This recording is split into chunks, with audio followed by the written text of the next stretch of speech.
Hello, everyone, and welcome to episode 194 Ranger Command Power Hour 8th Anniversary Special. We've got quite a few people in the chat. Thank you all for joining, hanging out with us on a Tuesday night. And I am joined, as always, by Zach. Say hello, Zach. Hi, Internet. Thank you for joining us for our 8th anniversary spectacular. It's gonna get crazy. Wild. I didn't want to say it's gonna get wild because I have Dino Charge PTSD. And then Dino Charge PTSD. Oh my god. And then AP. Hey, guys. Hey, everybody. Woo! I'm here too. Woo. So we're gonna do pretty much our normal show as always. We'll have some fun. If anyone has any questions, we'll have them in the chat. Gonna be a lot of fun. And then I've got some like scene transitions and stuff that I can do, and you guys know how it works. It's a live stream. But yeah, we will be doing a little drinking on stream. It is a celebration after all, 8 years. Yeah, buddy. I mean, I pre-gamed a little bit. Zach's got Zach's got the Jameson. I've got some like mango type wine. Mango. From Christmas, because we bought a bunch of bottles for family, and yeah. I'll make sure I'm like centered on stream here. So, yeah. I guess people I have my, just for the record, I have my neutral vodka seltzer and neutral vodka seltzer with real juice, and it is the winter pack, so it is all cranberry flavored. And it's cranberry grapefruit. That's awesome. Can people hear me now? Fantastic. We're coming off of winter, so. It's fantastic. I bought literally 3 boxes when I was at the liquor store. Yeah, why don't we let Eric talk so we get a valence on his levels for the chat? Yeah, I guess I should be coming in fine, because on OBS it's coming in nice. I don't know. People are saying that they can hear Zach better than Eric. I don't know. Okay, well. You know what? We'll do it live. We'll do it live. Well, I'm recording in a Molto. Got my Skype going, but it should be pulling straight from my microphone. So if it sounds bad, I don't know what to tell you. Maybe turn up the volume on the stream. Yeah. Maybe it's you guys. I don't know. Maybe it's a you problem. I don't know. Hopefully it sounds good on the stream. Hold on, I'm actually gonna see how this sounds. My Skype going. Apparently it's gotten better. So. Yeah. Okay. Yeah. I just turned it on. So if you heard an echo, yeah, everyone's coming through fine. Sweet. All right. Not gonna worry about it. All right. So let's get straight into the episode. So we're going to do our normal intro and do some news items. And then we've got quite a bit to talk about. So let's go. Today on the Power Hour, episode 194, Ranger Command Power Hour 8th Anniversary Special, recorded live on January 25th, 2022. Welcome to the Ranger Command Power Hour on the Four Eyed Radio Network. Simon Ranger up with your host. I'm Eric, also known as Trekkie B47. I'm AP, also known as Secret Ranger Fan. And I'm Zach, also known as Hollywood. This episode is brought to you by our patrons on Patreon. Go to patreon.com/RangerCommandPH to learn more about supporting Ranger Command Power Hour. Thanks to our $5 and above patrons, Charles D., Chris P., Steve F., AJW, Eric D., Jacob P., Steve M., Tyler B., Tyler W., Charlie N., Craig M., Liz M., Mason M., Kevin R., Steve R., Hassan A., Bo H., Leland D., Josh P., Derek G. and Teresa B. for supporting us this month. Remember, you can go to linktr.ee/RangerCommandPH for links to everything related to the podcast, including our Amazon affiliate link at amazon.com/shop/RangerCommandPH. So, happy anniversary to us. Happy anniversary. It's the bronze anniversary. Is that really what the 8th is? I looked it up. Okay. The 8th is the bronze. Is there a bronze anniversary. ranger? I don't think there is. Sadly, no.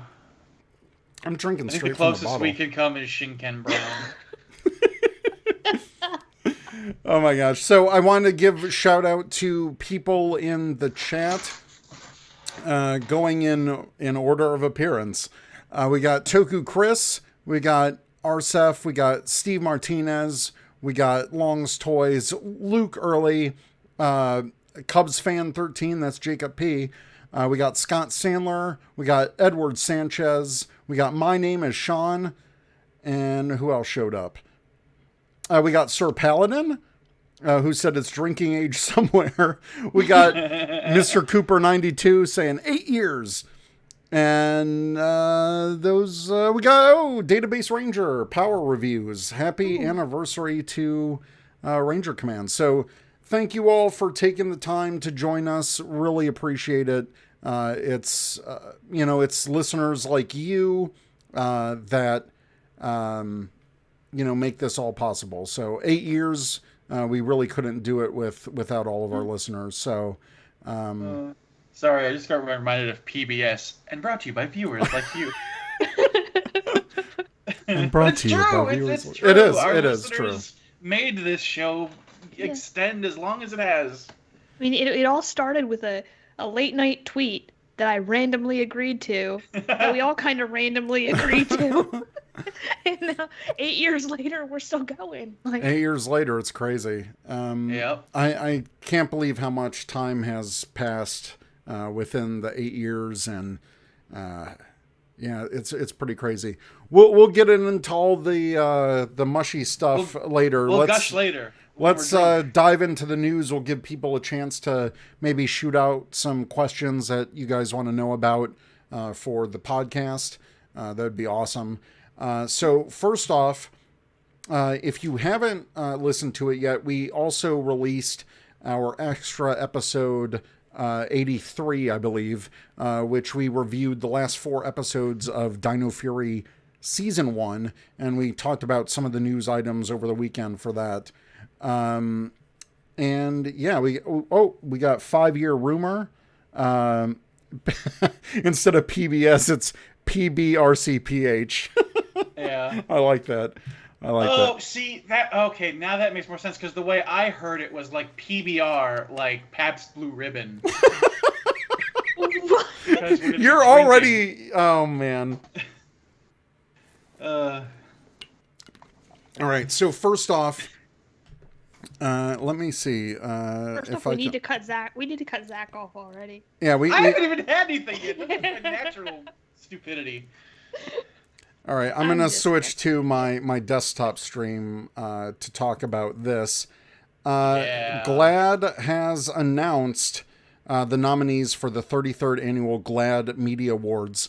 Included in the nominations for Outstanding Kids and Family Programming is Power Rangers Dino Fury. As Izzy would say, you love to see it. You love to see it. So I think this is one of the first major awards that, other than stupid Kids' Choice Awards, that Power Rangers has been nominated for. I think someone said, like, I think Time Force was nominated for an Emmy for special effects or something all the way back when. But no, this is a very, a very cool award. GLAAD, obviously, I can't even talk. LGBTQ awards. So obviously they promote the representation in media and give nominations and eventual awards in several different media categories. And this is the 33rd annual award. It was very cool to see this come through last week. Just saw it randomly, tweeted it out. And of course, we all know Dino Fury has had great strides in, having Izzy, of course, and equality. and Power Rangers has always had equality and inclusion, but now we took the next step with, the first actually wow, why can I not tie LGBTQ Power Ranger in the TV show? Obviously, we've had some Rangers in the comics, as well as Becky G's portrayal of Trini in the Power Rangers movie. So definitely an important step for Power Rangers. Yeah. I mean, I'm definitely it means they're doing something right. I'm definitely happy about it. It's a good honor. It's a worthwhile good honor for them to have. Yeah, absolutely. Let me see what other shows are actually in here. Let me just do in the category. All right, so the other shows in the category are Amphibia on the Disney Channel, Centaur World on Netflix, Claudia and the Sad Goodbye, The Babysitter's Club on Netflix, Diary of a Future President on Disney Plus, Doogie Kame Aloha MD on Disney Plus, High School Musical, the series, Disney Plus, The Loud House, Nickelodeon, Manly Men episode Manly Men from Danger Force on Nickelodeon, The Owl House on Disney Channel, and of course Power Rangers Dino Fury, which is listed as Nickelodeon/Netflix. So, Database Ranger is saying the daytime Emmys. So yeah, I think Time Force was nominated for a daytime Emmy for visual effects. So that's pretty cool. Love to see it. Zach, you're kind of quiet there. I'm just reading chat. Oh, okay. Going through, looking at Yes, what people are saying. It is a Doogie Howser spinoff, and it is fantastic. It is. Yeah, that's what I thought. Like, because when I saw, well, it's not a spinoff. It's a modern reimagining of it. So it's not connected to the Doogie Howser. Doogie Howser is actually, they established it as a television show in this new show. So so Doogie Howser is a television show in the new show. That's why they call her Doogie, because she reminds them of Doogie Howser. So that's how she's another like 15-year-old medical genius or something. Yeah. So they're like, yeah, you're like a real Doogie Howser, and she's like, what's that? And like, it's a show from the 80s. Oh, got it. It's a good show though. For like a kid show on Disney Plus, it's a pretty good show. I've seen it advertised like when Netflix does, coming out this month on Disney Plus, and then, they do. Chris Long wants to know, is Neil Patrick Harris in it? I said nope. Oh, he's not. Nope. No, he's not. No. Sir Paladin, High School Musical, the series, aka, no, we're not out of ideas. What makes you think that? All right. Moving on to the next news item. So, this is certainly going to get a lot of jokes because it certainly did on Twitter. Chris Cox is announced as the new Hasbro CEO, and Eric Nyman is the new president and COO, which is the chief operating officer. So, back on January 5th, Hasbro announced Chris Cox, who is taking over for Brian Goldner, who sadly passed away last year, and proving that once again that the fandom is full of 5-year-olds. Lots of people making fun of the name, but no, this is the new CEO. He is succeeding the interim CEO, Rich Stoddart, who took over in this in-between interim period. And he was currently the president and chief operating officer of Hasbro's Wizards of the Coast and digital gaming division. But now he has moved up to the CEO position. So he's been on like several different companies. So he was president and CEO of Wizards of the Coast since 2016. So he's already been at that position for a long time. But before that, he was actually at Microsoft. And I guess he worked on quite a bit. He worked on, 14 years at Microsoft. He led global sales and technical engagement team as vice president of OEM technical sales, and served in product management and marketing leadership positions at MSN and Xbox Games, where he worked on hit franchises like Halo and Fable. So quite a bit of entertainment experience background for this new CEO, Chris Cox. And yeah, pretty cool. We'll see how he handles things. I think that Hasbro's going to have like a new financial report or some kind of meeting in February. And I'm trying not to laugh at chat because it's already beginning. Oh, yeah. Yeah. But yeah, so... What's great is that joke came from Chris Long. Yeah, there we go.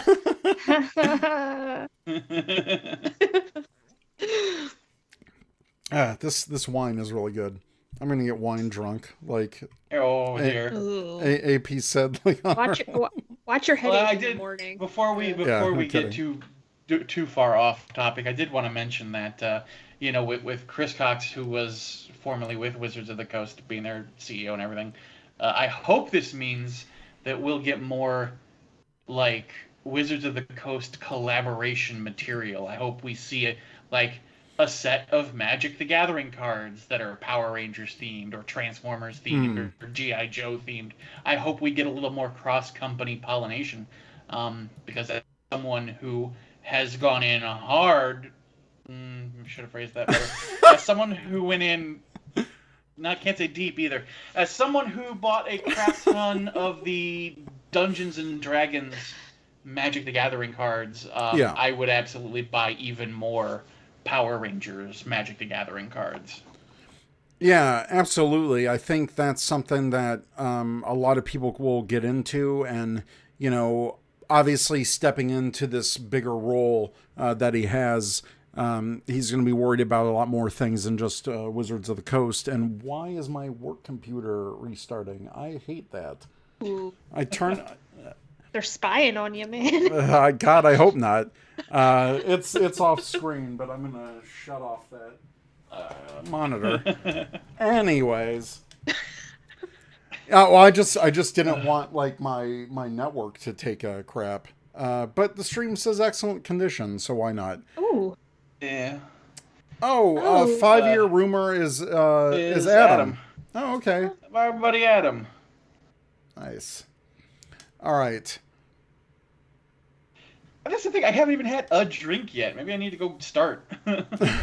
I wanted to wait for I want to get through the news. I want to be official with the news. Yeah, I could ship you some tomato bars. Oh God, gross. All right, we'll move on to just some comics news. What's going on in comics this month? And let me bring up these tabs so I can switch back to desktop view, which would be easier if I had a second monitor. Whoa, infinite. All right. So first off, Mighty Morphin issue 15 came out earlier this month on January 12th. And this is the ongoing arc with the Eltarian War. If you did not pick that up, you can check out the covers. You can check out my spoiler-free review of this. Just some of the excellent covers. We've got Matt Cook as the Green Ranger for the Goni Montez cover. This is the big battle between Lord Zed and Zordon, which is really, really cool. And then we got Matt Cook right here as the new Green Ranger. Just some excellent artwork, some excellent storytelling going on. Of course, we get flashbacks, we get all of that stuff. So yeah, really great issue which segues into the next issue with Power Rangers 15, which came out a week later on January 19th, just last week, last Wednesday. So this was the big one with the debut of the... well, it debuted in the last issue, but really shined here. And that is the White Tiger Dragon Zord, which you can see on the screen right here. Personally, I think the design is really sweet. This definitely fulfills like a childhood fantasy for, I think, a lot of people who were fans of Mighty Morphin back in the day. I think it's really cool to see the White Tiger and the Dragon Zord combine both Tommy's powers, but of course Matt's controlling the Dragon Zord. So what do you guys think about this design? I think it looks like a Zord. It looks like a Zord that it can looks battle. Like, well, you're not wrong. I dig the little like the Dragon Zord chest plate as a shield. Yeah. That's kind of neat, and I dig. You know, it's fun. It's a fun mashup design that I'm sure a ton of people. It was polarizing. It was polarizing. Yeah. I seen a lot of wow, I really love this, and like this makes no sense. You know what? It's Power Rangers, and I even said in my review that the White Tiger Zord is kind of like this kind of parts combiner when it comes to the comics, because it fused with the Promethea Zord, and it fused with which was the White Tiger Mecha Zord, and then it infused with the Red Omega Zord and became the Red Tiger Omega Zord, and that was both in Necessary Evil. So in terms of combinations, this is the third time that the White Tiger Zord has its base form kind of melded with another Megazord. And I think it's pretty cool. I would love to see these as maybe in the Zap collection, or even just as maybe like some Megazord figures. I think that'd be pretty sweet. And Sorry, I'm so far behind in the comics. This is like going straight over my head. Don't mind me, just making a drink. It's fine. There's some Zords, there's some Rangers. I'll trust you on the rest. There's stuff going on. And then I'm going to get rid of that. And then coming out actually tomorrow, January 26th, is Power Rangers Universe #2. I just did a spoiler-free review on that today. And I will say that it definitely gets a little better. I know issue 1 was really packed with a ton of world building, learning all of the names of the new teens that you're going to be following in this. Lots of high concepts going on. So this is the main cover by Dan Mora featuring Blue Rangers. We've got Hyperforce Blue. We've got Jungle Fury. We've got MMPR. We've got even Dino Thunder in the back. Ninja Storm. So really amazing cover. I absolutely love Dan Mora's art, and this is a real treat to see. And then the Dark Ranger incentive is actually the Dark Ranger from Dino Charge. Not specifically Dino Charge, but more like Beyond the Grid and the comics, because that really brought the Dark Ranger to life. So this is Heckle, and it follows a similar theme with this artist who did like Master Vile and Rita Repulsa for the Power Rangers Unlimited series. And he's doing this variant for the Dark Ranger, which looks really sick. That's very trippy, very psychedelic. Yeah, and then Goni Montez is doing basically this negative style for the Rangers, and that will be, I think, all the Mighty Morphin Rangers. So the Red Ranger was the first one, and then so this is like a negative space cover art. And then we get this pretty cool artwork of all the MMPR team. And then I don't know if they wanted that shown, but here it is. So we get all of the different powers kind of matched up and glitched, just like the emissaries. So very cool covers. Power Rangers Universe #2 goes on sale tomorrow. So definitely check that out. Nice. And quick to chat, Arsef, yes, we did actually. We talked about it on the episode that released this morning. For what? He asked if we saw about Ryan Parrott. Oh, yeah. About people trying to call his family. Yeah, if you missed the extra episode, we talked about Chance Perez and the whole NFT situation. Ivan recorded kind of an addendum, since he did apologize and take down his video and apologize for the NFTs. But we did also address the recent kind of this like odd behavior from fans, just unacceptable. So we talked about Simon Bennett, once again reiterating that he cannot talk at all about Dino Fury. He's not answering any questions on Twitter or Instagram about Power Rangers.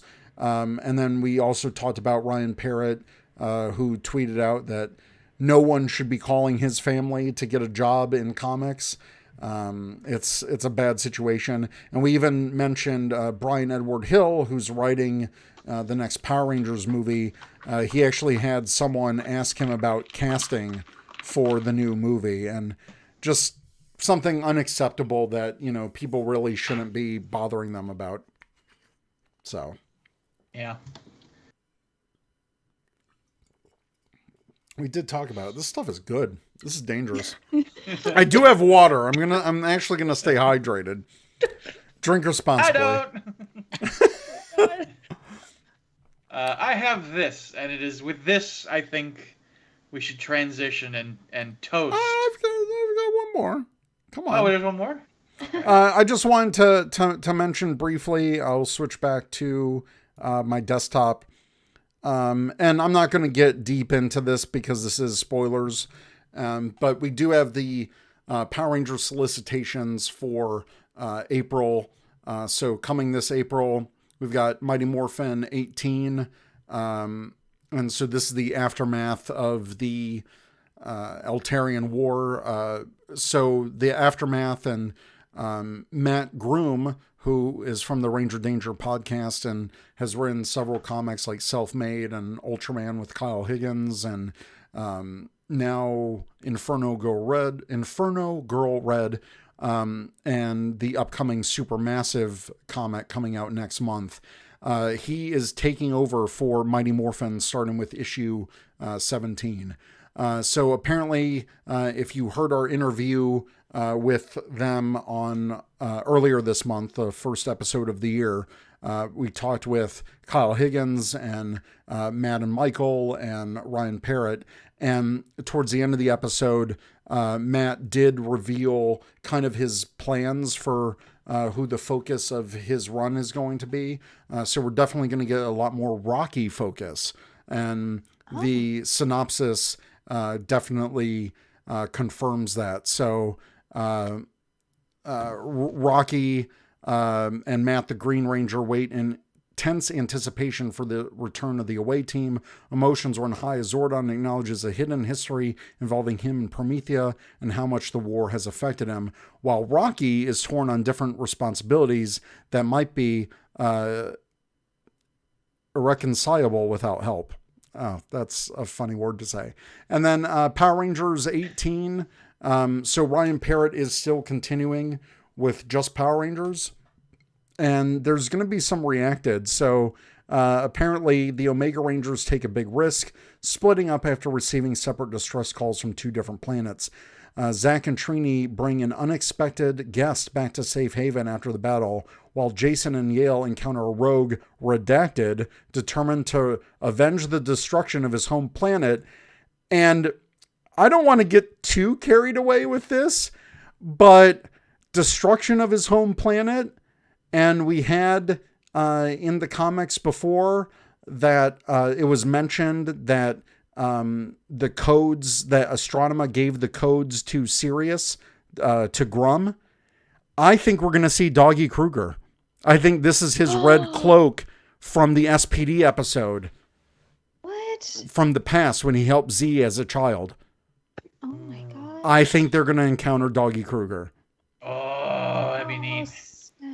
Because when it says redacted, I think encounters a rogue Syrian determined to avenge the destruction of his home planet. Oh, that would make sense. I think we're getting Doggy Kruger. And if we are, I love you, Ryan. You're the best. Keep working on Power Rangers in some capacity. Or if that's the case, is it a Ravkonian? Could they? They don't know. If they want to tie into, but no, I'm going to say I'm sticking with Doggy Kruger. I'm sticking with Doggy Kruger.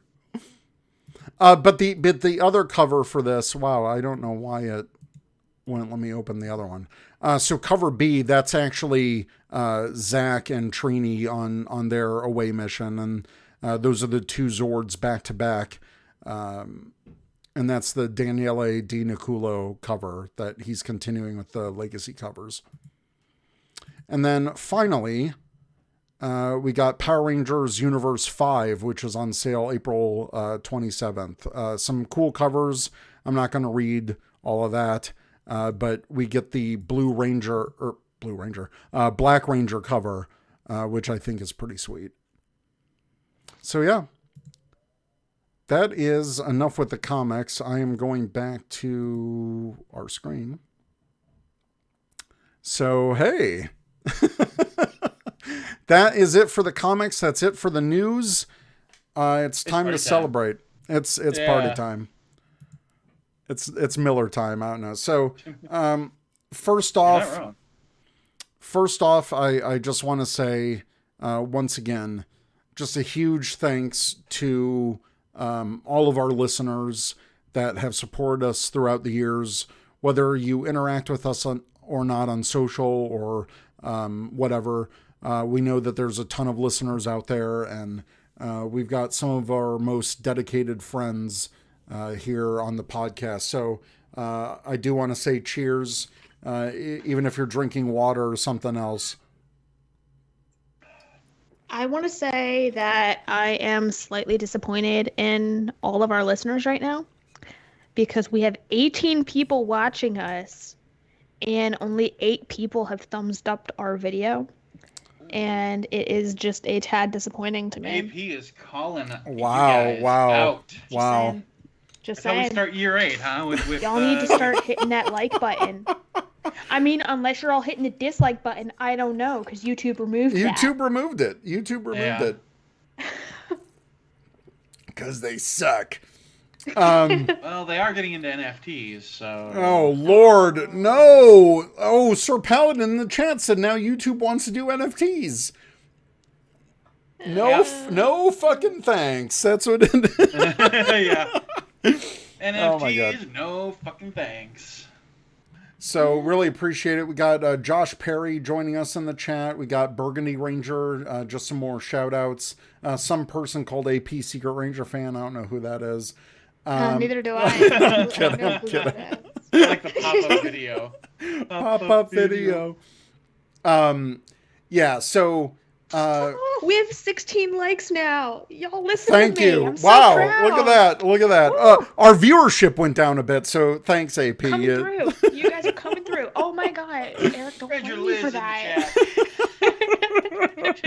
Yeah, we got Ranger Liz in the chat as well. So yeah, thank you all so much. We also really appreciate all of our patrons who support us and support the show directly. But you know, again, you know, if the numbers weren't there since the beginning, you know, we really wouldn't be doing this. Just a lot going on with, you know, 8 years of podcasting. It's, you know, really crazy to think about. It really is. I had no idea that, you know, we'd go this long. I did. I mean, I think the domain's renewed through 2025, so I'll be We're locked in until then. We got 3 more years. Math is hard. But yes, I just want to say, just really, I can't stress enough how much we enjoy doing the show. For us, it's a chance to get together, every couple of weeks, Zach, AP, and I, and also a chance to connect with other friends that we have on occasionally as guest co-hosts and all that stuff. So it's something I love to do. It's, kept me going in terms of just a creative outlet for, everything I do for the podcast. The graphic design work, the website work, the editing. For me, that's a creative outlet, and it's something to take my mind off the 9 to 5. Even though sometimes this can feel like a 9 to 5. But no, we wouldn't be doing this if we didn't love Power Rangers, and if we didn't love all of our friends and everyone who helped support us. It's true. We are absolutely blessed by some of the greatest fans, friends, listeners, whatever you want to call yourselves. If you, have been supporting us for as long as you have, I lost my train of thought just now, but thank you, seriously. When we started this, I, for one, definitely thought it was just something fun to do as a laugh. Like, oh yeah, I don't have anything planned for the next, year or whatever. I'll do a podcast. Why not? Cut to 8 years later, and we're still doing it, and we're still doing it consistently. And this is all because of you guys. This is all because of the hard work that Erica has put in, for sure. I know there have been many, many times where he's like, "Oh, I gotta do the podcast, stress," and we're just like, "Yeah, podcast." But no, seriously, we are so thankful, like you wouldn't believe, and getting to do this for as long as we have is all because of you guys, and we couldn't be more thankful. And yeah, I would love to get to 10 years, but yeah, lots of changes this year. But AP, do you have stuff to say? Yeah, no, I'm forever amazed. I've said it about 10 million times. Like every time we do one of these segments where we thank people, I say it over and over again, but it's because I believe it and it's true. I'm just forever amazed that people listen to us. 8 years later, we have loyal listeners and people who care about what we have to say, and it's amazing, and it's just so much fun, and I'm thankful for you guys. I'm thankful for our listeners. It's such a bright part of just life sometimes. Yeah. It's like what you said, Eric. It's sometimes even though sometimes it feels difficult, and it's more difficult for you because you do a lot of the heavy lifting. Sure. So if everybody could give Eric a round of applause, because that's just yeah, that's for real. I don't have a soundboard, otherwise I'd be we wouldn't be here without Eric. This was your brainchild. This is we all answered that late night tweet and got on board, and what I should really do is print that out, frame it, and just have it as inspiration, because there you go. Yeah. And I think there's a lot of amazing ideas that can happen when you least expect it, and it's one of those rare instances where you get an idea and you just run with it, and I would not be involved in this fandom if it wasn't for Eric. Mm-hmm. I really wouldn't be. I started on Tumblr, and some people on there were hella toxic. I'm gonna be honest with you. Some people were just awful to me, And Eric was so patient and nice and like answered all my stupid cosplay questions because I didn't know nothing about that. And that was back when I thought I was going to cosplay. I never did, but still. But he was so nice to me. And then when I joined Twitter, he was there too. And then I became friends with Zach because Zach was like friends with Eric. And then we all started this podcast together. And it's just like, from there, the rest is like history. Like you all are like family now. This is such like a bright spot in my day after like a stressful day at work, which Yeah. today was one of those. For sure. I want to add to that sentiment, AP, of like, yeah, we thank our listeners, of course, but also like, I'm so grateful for you guys. Like, when we started this, Eric and I were acquaintances of like friends. Like, we weren't close friends. Like, we never really hung out before. We met each other at conventions and stuff, and we were friends on Facebook. But the last 8 years has just been like, man, over the last 8 years, I've gotten to know you better, Eric, and AP. I got to meet you and get to know you, and like you said, it's the bright spot in the day of when I get to hang out and talk to you guys, or when we're chatting on Twitter, or we're laughing about the same stuff, or we're, AP, when you're tweeting me about like, oh my God, Zach, I found this at Aldi. You have to check this out. It's so delicious. Like those interactions aside from the podcast, that's what I think we can take away as one of the best things about the podcast, is that it brought us closer together. Yeah. It's like I gained like a whole nother family and like friends from all this that I never expected. Mm-hmm. And I don't regret it one bit. Yeah. Not one bit. And I'm looking forward to whatever the future might bring. So whatever Eric, that might look like. Teresa's narking on you in chat. She said you're really chugging the wine. She told me not to finish this. Granted, this is one of those gift bottles that doesn't have a lot in it. So, okay, for her, I'm going to put this away. Teresa, he's making excuses. Remember, happy wife, happy life, okay? Yeah, exactly. Let's be honest. So, well, I kind of want to move on to that. But, yeah, I just think of, over the years... all the conventions that we've been to, all the experiences that we've had over the years, not just in person, but on the podcast. And, Toku Chris is right. He said, technically, this is probably the 275th recording. If you figure in all of our extra episodes, this is 193 of the regular episodes, and we just did 83 extra episodes. So 194. Oh, this is 194. Yeah.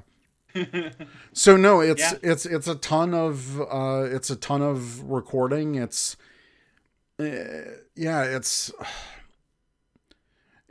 crazy. There's that one saying, like, was it like if you do something like 10,000 times, you're basically a master at it or something? And I feel like we're nowhere near that level. No, we're nowhere near that level. But I mean, just all of the hours total. I think I totaled something before, but I think we're close to like 500 hours of actual audio, which is insane. It's insane. Yeah. And again, this all started just kind of as you wanted to do something within the fandom, and you reached out not even really knowing if anyone would reply. Yeah. And then you got me, who was like, I'm bored, I'll do it. And you got AP, who was like, yeah, Eric's nice, I'll do something with him. I'm like, yeah, I don't want to write my college thesis. Let's do this. and from that just random thought, here we are 8 years later with some amazing friends, our amazing listeners. Teresa says a ton of sleepless nights. That's true. That's very true. Lots of editing on Friday nights, and lots of last minute late night editing. Well, I do want to say that a lot of this would not be possible without Teresa. Yeah. she's pretty much been with it from the beginning because I met her in the summer of 2014. And she's been with me through this. She's been, incredibly patient and, thankfully, her job and her schedule and has allowed me to keep doing this. And also just, her patience with everything and her understanding. So, without her, a lot of this wouldn't be possible. So I definitely have to recognize that. And that's something I want to kind of switch into because if you don't follow me on social media or, usually I'm on Twitter. That's the public profile. I only have very close friends and family on Facebook. But if you somehow... If you somehow missed the news, Teresa and I will be having our first child in June. So I will be a father pretty quickly. Yeah, buddy. Yeah, and it's exciting. It's a little scary. It's a whole mix of emotions, and that's something that's definitely going to affect the podcast, because I don't know what's going to happen. I can't predict the future, but I know, a lot of my time is, going to be preoccupied with a child, and lots of things are going to be changing. I'm not going to be at PMC. I'm not going to be at Ranger Stop. It's, who knows in 5 months from now or 6 or 7 months from now. But, I've got a lot of stuff going on at work, all things considered with the pandemic, my work has a huge trade show, later this year. So I don't know. We will keep going with the podcast as long as we can, or as long as I'm able to do it. By no means is this like, hey, we're ending the podcast, because no, that's never going to happen. I think maybe the frequency will change. That's for sure. But we always keep everyone up to date on Twitter. I think, Twitter, that's our most, pervasive, social media. And of course, through our website.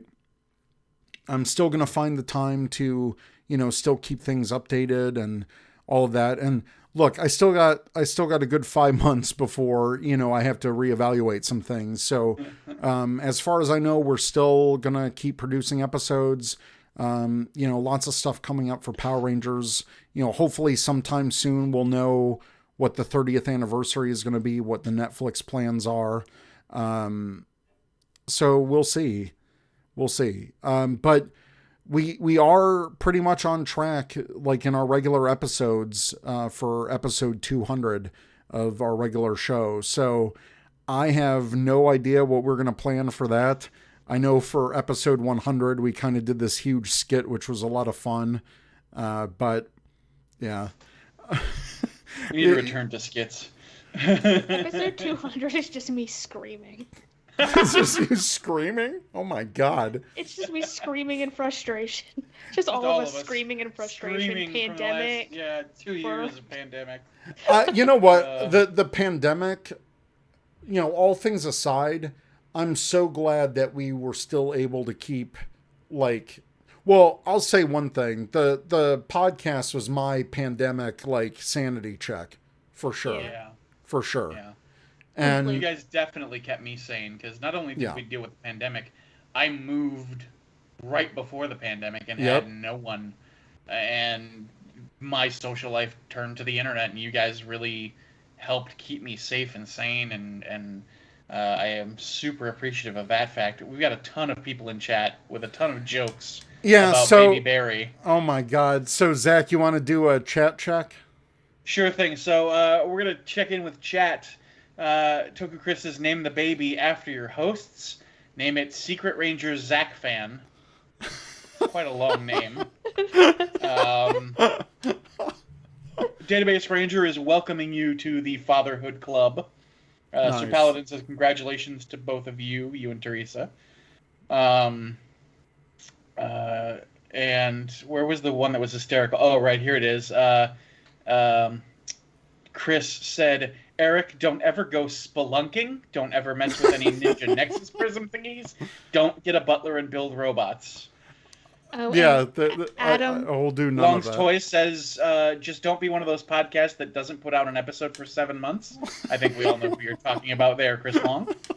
I like Adam's joke. He said, Eric won't leave his child to look for him like Ranger dads do.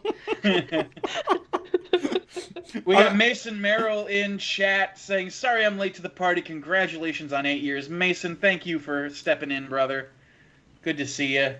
Hassan, the internet sensation sweeping the nation, says happy 8th anniversary.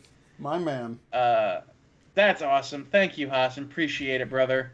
Adam says, screaming into the void night. So we're definitely going to start collecting questions. So if you guys have any questions for us, pretty much we'll make it an Ask Us Anything. But in the meantime, we got something kind of special that we're going to do. Yeah, and I'm excited. And this might be one of the future of the podcast things, because we're actually thinking of doing something fun and unique coming up this year. Hopefully, and just like future of the podcast things, I know we did not do a Power Rangers Survivor in the past year, but I got to get with Doug on that. But we do want to do at least a couple more of those. So I'll have to talk with him, but at some point this year, I definitely want to do. I definitely want to do another Power Rangers Survivor. That's a lot of fun. But yeah, we will take questions in the chat probably towards the end of the episode.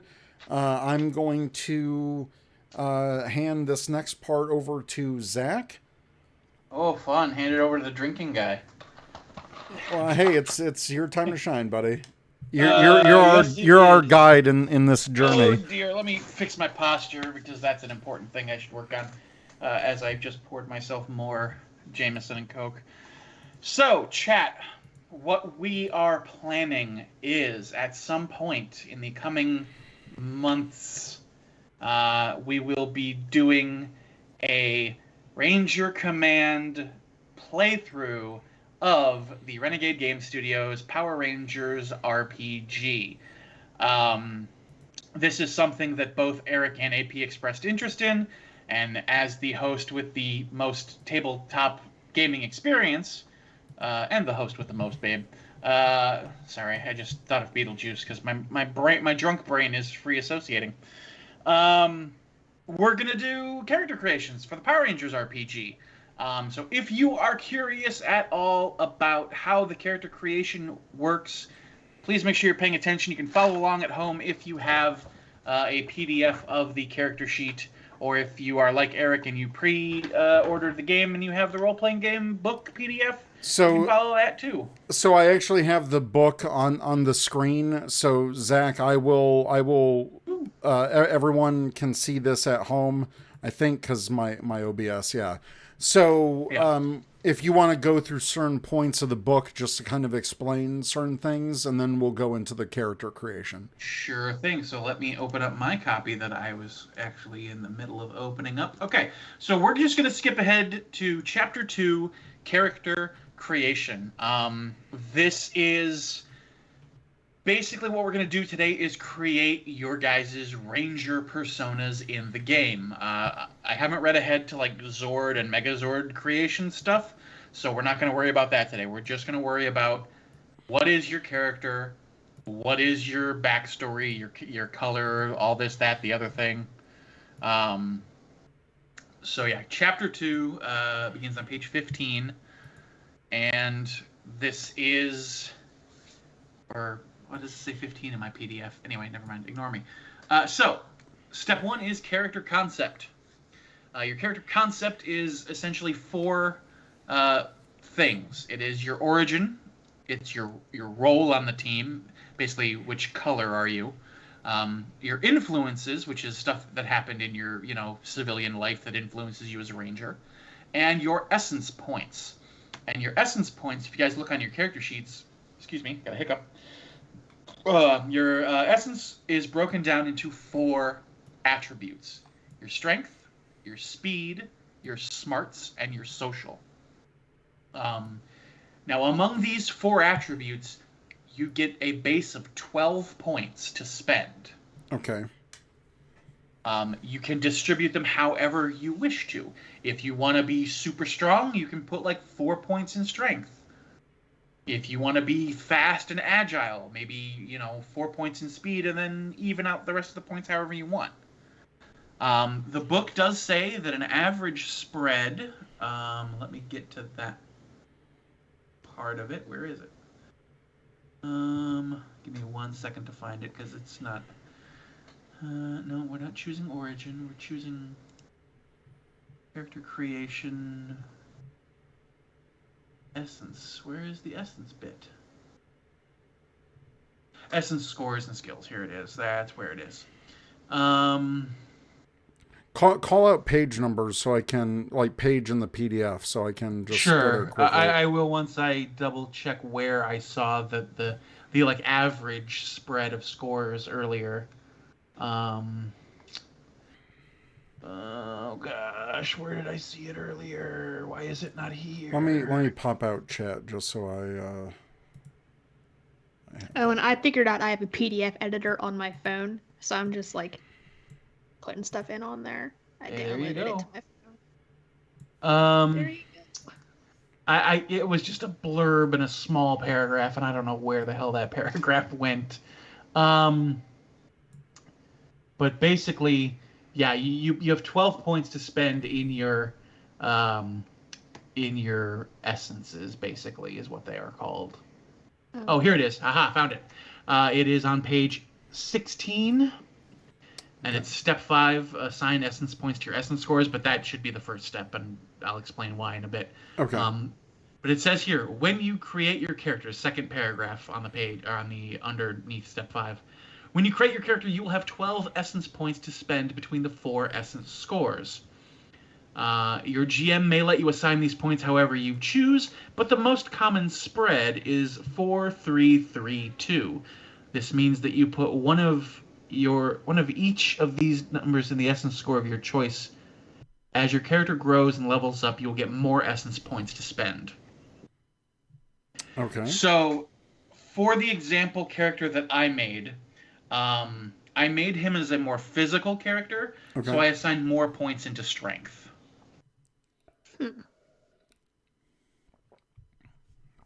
So should we be doing this now? Yes. Okay. So you have 12 points to spend. Okay. And you guys get to. Now, what's all these, like, athletics, all this other stuff, like these? Those are the skills that are under those essences. So.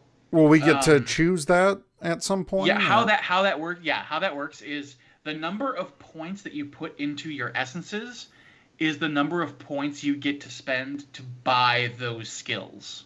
Okay. And in this core rule book, will there be different explanations of these powers so we can choose? Yeah, they break down the skills, yeah. Okay. So I got to decide what character I want to do. Now, can you zero... So Chris Long brought up a good point. And I was just about to answer it. Okay. No, sorry, I didn't. That came out way more hostile than I intended. My apologies. You cannot have 0 points in an essence. So you at least have to have one. You have to have at least one, and it explains it in where's that essences page again? Essence ability scores of 0. A creature with a strength of 0 is comatose. A creature with a speed of 0 is paralyzed. A creature with a smarts of 0 is caught in a stupor. A creature with a social of 0 is a Power Rangers fan. You're not wrong. So yeah, it can't be a 0. You have to put at least 1 point into your essences. But so a good rule of thumb is this 4-3-3-2. Is that a good balance? The average spread that they gave you, yeah. Now I will say that depending on which role you choose and which background you choose, you do get extra points into those essences. Okay, so why are, if this is step 5, why are we doing this first? To me, it makes more sense. Okay. Because you can. Well, okay. Sorry, I just realized I can't do math. I put. That's fair. Listen, that's half. I put the wrong. I just added up the numbers I put, and it came out to like 14. And it's not because it's not because I'm drinking too much. It's just like I literally am not good at. Okay, so you know what? That's a fair point. Why don't we cut to the origins? Wait. Let me do my base points. I haven't done that yet. Okay. Yeah. So I'm doing it live here. We're doing it live. We're all doing it live. You'll bear with us for any mistakes. All right. So I'm saving my copy. Okay.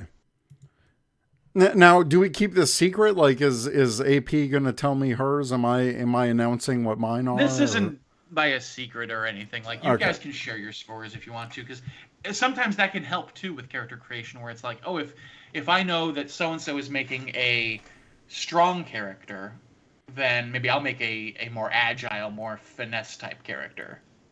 Okay, so I put 3 in strength, 4 in speed, 3 in smarts, and 2 in social. Okay.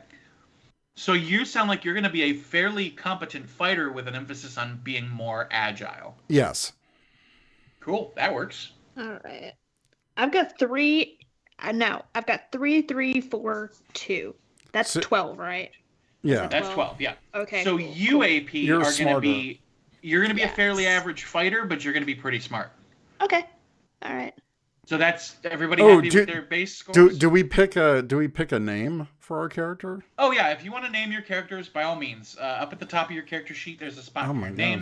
Oh, no. There's a slot. Can I be an alien or what? How do we? I believe there is an alien origin. Let me see. Let me know what page. Can I just be human? Is that cool? Yeah, is you that can be option? human. That's fine. All right. I don't think there's an alien background. See, there's Heroes of Earth. That's an origin. What about an influence? Is there like an alien influence? Artisan, caretaker, community helper. Maybe we're just all supposed to be human. I think the idea is you're all human. Okay. Because they did mention that this core rule book is basically Mighty Morphin through like in space human teams. Okay. Which doesn't make sense because in space there was an alien and the alien rangers were alien, but or maybe it's through Zeo or Turbo. I don't know. But is there like a random name generator? I'm horrible at coming up with names.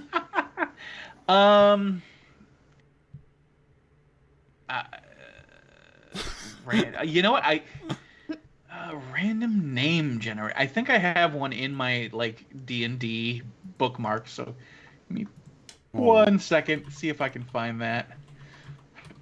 Is it Donjon RPG Tools? General name generator. There's a fantasy name generator, but I don't want to be like some weird alien name. Yeah. Yeah, you know what? Just what's a cool name? Think of a cool name you like. I think my name's pretty cool, but I'm not going to be Eric Berry in the Power Rangers RPG. I mean, hey, it could be. All right. Human names. Fantasy name generator. Oh my god. Brow Battle Branch? Yeah. Those are still D&D human names. Yeah, I don't know what... Oh my god. I don't want fantasy name. Can I just... Oh, real... Oh, there's a real name. Oh, there you go. 20th century English. Let's go. Johnny Watts. Johnny Watts. Calvin Sampson. Just go with what Adam said. Barrack Terry. Barrack Terry.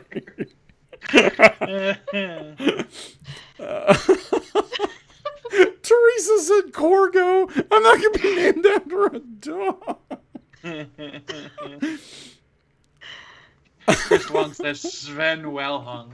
No, come on. No. Chris, we're not just taking variations on your last name, all right, buddy? Harvey Powers, Ernest Brock, Clifford. I'm gonna regenerate this. Yeah. I don't want to be a Frank. Ugh.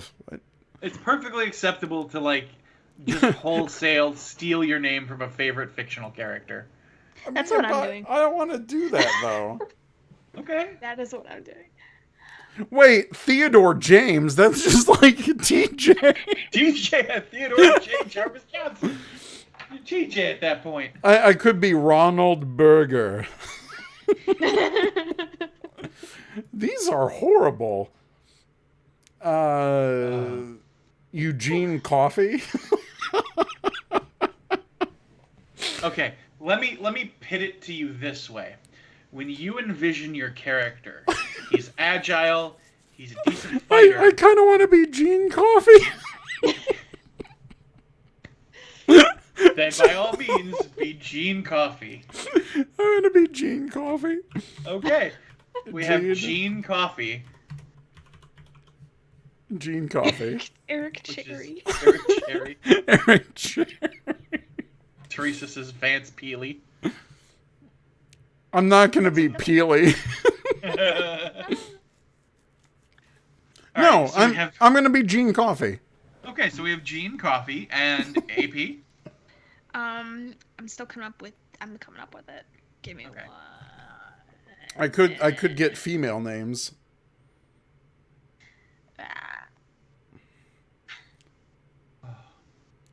Christine Middleton, Yvonne Pitts. That sounds weird. Yeah. Gertrude. Who in their right mind would name their kid Gertrude? Gertrude. Oh, Mason said B. Linda. Oh, it's Linda here. Oh God! From the Fortnite. Yeah. All right, I'm gonna. Database searcher says noun McAdjective. Noun McAdjective. All right. Well, I'm. For reference, the green Zeo-based ranger that I came up with when creating a character, his name is Ryder Hansen. Okay. So, I mean, I'm not any better at creating fake names than anybody else. So. That's certainly a choice. Right. He's basically a martial arts himbo. So. Okay. There's Morphy McMorphy. Hi guys, I'm Morphy McMorphace. All right, Power Ranger? What? No. We got to get past the names part of it. Oh, all right. Gene Coffee, like the drink, but not spelt the same. Exactly. Good reference, Sir Paladin. All right. Fix my headset. Okay. So, what did I say we have to pick now? Your origin? Yeah, where do we find that? Table of contents. Okay. So the origins are starting on page 21. Okay, 21.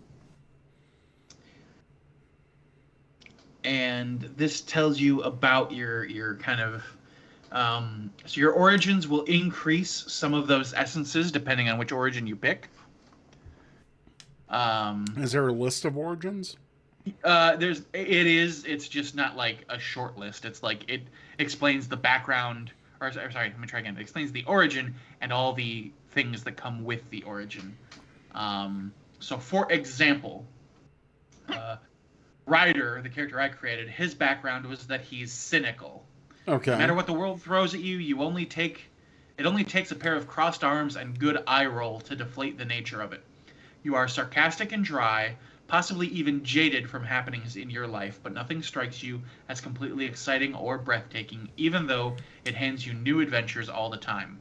The world leaves you nonplussed, and I get a bunch of benefits which we'll go over.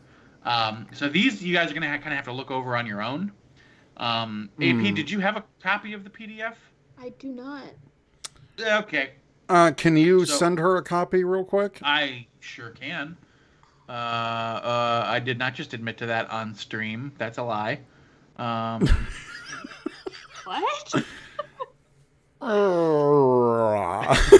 We're going to edit that out in post. This is live, though, so... well, you know... Okay. AP, do you want to, like, just follow along on the... Oh, that's too small to read. I'm not going to put you through that. I've been reading it. I'll list what the... Here's what I'll do. I will read off the origins, and AP, if you hear one that sounds interesting, you let me know, and I'll read you what it does. Okay? Okie dokie. Okay. So the origins are athletic, brainy, comedic, curious, cynical, kind, oddball, popular, rebellious, and tragic. I think I'm gonna go with cynical. Cynical? Okay. Cynical, yes. I kind of saw it coming, but... Oh, well, so we got two... Wait, Zach, your character is cynical, right? My character is not participating in the game. As a GM, right. I Right. play the villains. This is just a character I made for trying to learn the system. Okay. So this character does not count. So cynical. So she would put that in her origin tab, right? Mm-hmm. In her origin tab, underneath her character name, she'll type out cynical. And here are the perks of being cynical. AP, your starting health. You have been hardened to all the world might put in your path, and you begin with 2 health. So she would put that in the health box? In the health box underneath personal power and movement. Yep. Okay. So you write a number 2 there and know that you have 2 health to start with. Okay. Right. Your essence score increase options. You can either increase your speed or your social by +1. I'm going to increase my social. All right. So how do I put that in? You just change the number. So whatever number you had there previously, add 1 and rewrite the number in there. Okie doke.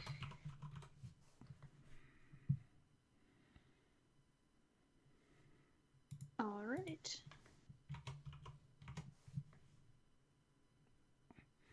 Okay. You gain bonus skill levels, which means you get to point where it says the little circle with D2. That's your skill at the first level, so you'll get to fill these in for free. Yep. You get in your speed column acrobatics and initiative. Okay. I wanted to address chat real quick. So, Chris Long, in the book, some of the pictures are original art. Some are sourced from the comics and through Hasbro. So you'll see a mix of comic artwork, original artwork, and like especially for the character creation. I'm not sure where they source this art. It just looks like some generic humans. So yeah.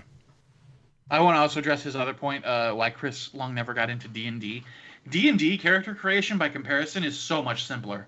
For some reason, this system is way complicated, and I don't know why. It shouldn't be this complicated. Wow. But, like, compared to Dungeons & Dragons, this is way more complicated. I don't know why. They just chose to go a completely different route than D&D, but it is what it is. Okay, so sorry. So your speed-based, you got a D2 in acrobatics and initiative. Okay. And then in social, you gain a D2 in animal handling and deception and streetwise. Okay. I'm going to stick with cynical. And then you'll go through mine, right? Because I picked one, but if you want to I'll go through yours with you when you yeah. Okay. I just want to make sure that AP has hers. AP, your base movement, which is above your health box, is 30 feet. Okay. So on your turn, you can move 30 feet with your movement. Excuse me. So I just write and then, feet. What's that? I just write 30 feet in there. Yeah, you're right, 30 feet. Yep. Or just 30. Because that's right. That's the good thing about movement is it's all handled in what am I trying to say here? Each square on a battle map is considered 5 feet squared. Okay. So with 30 feet, you can move up to 6 squares on the map. All right. That's cool. Yeah. That's something they carried over from D&D, surprisingly. So for languages, it says you haven't really had any reason to learn many new languages. It just isn't you. You are fluent in your native language and 1 additional language for each 3 points of smarts you possess. Now, since I know you said you got 4 in your smarts, that means you're proficient in English and 1 other language. Okay. So if you want to pick another language to be fluent in, then that's fine. Are there like languages I have to choose from? No, there are not. So I assume they want you to pick like a real life word or real life language. Okay. And then I don't know where to put this on your character sheet. The origin benefit? Yeah. I don't see a spot for it. But you have an origin benefit AP called Oh What Now? And it's you are so steeled against being shocked or surprised that negative emotional responses are just not something that you give into easily. Any attack or effect that targets you emotionally automatically suffers a snag, and you have an edge when trying to roll to overcome emotional distress. Maybe put that next to maybe next to the origin. Just like put a dash and put whatever benefit it is. I'll copy the. Well, not copy the. Because it doesn't say where we put origin benefit. Yeah. I'm trying to just. No, come on.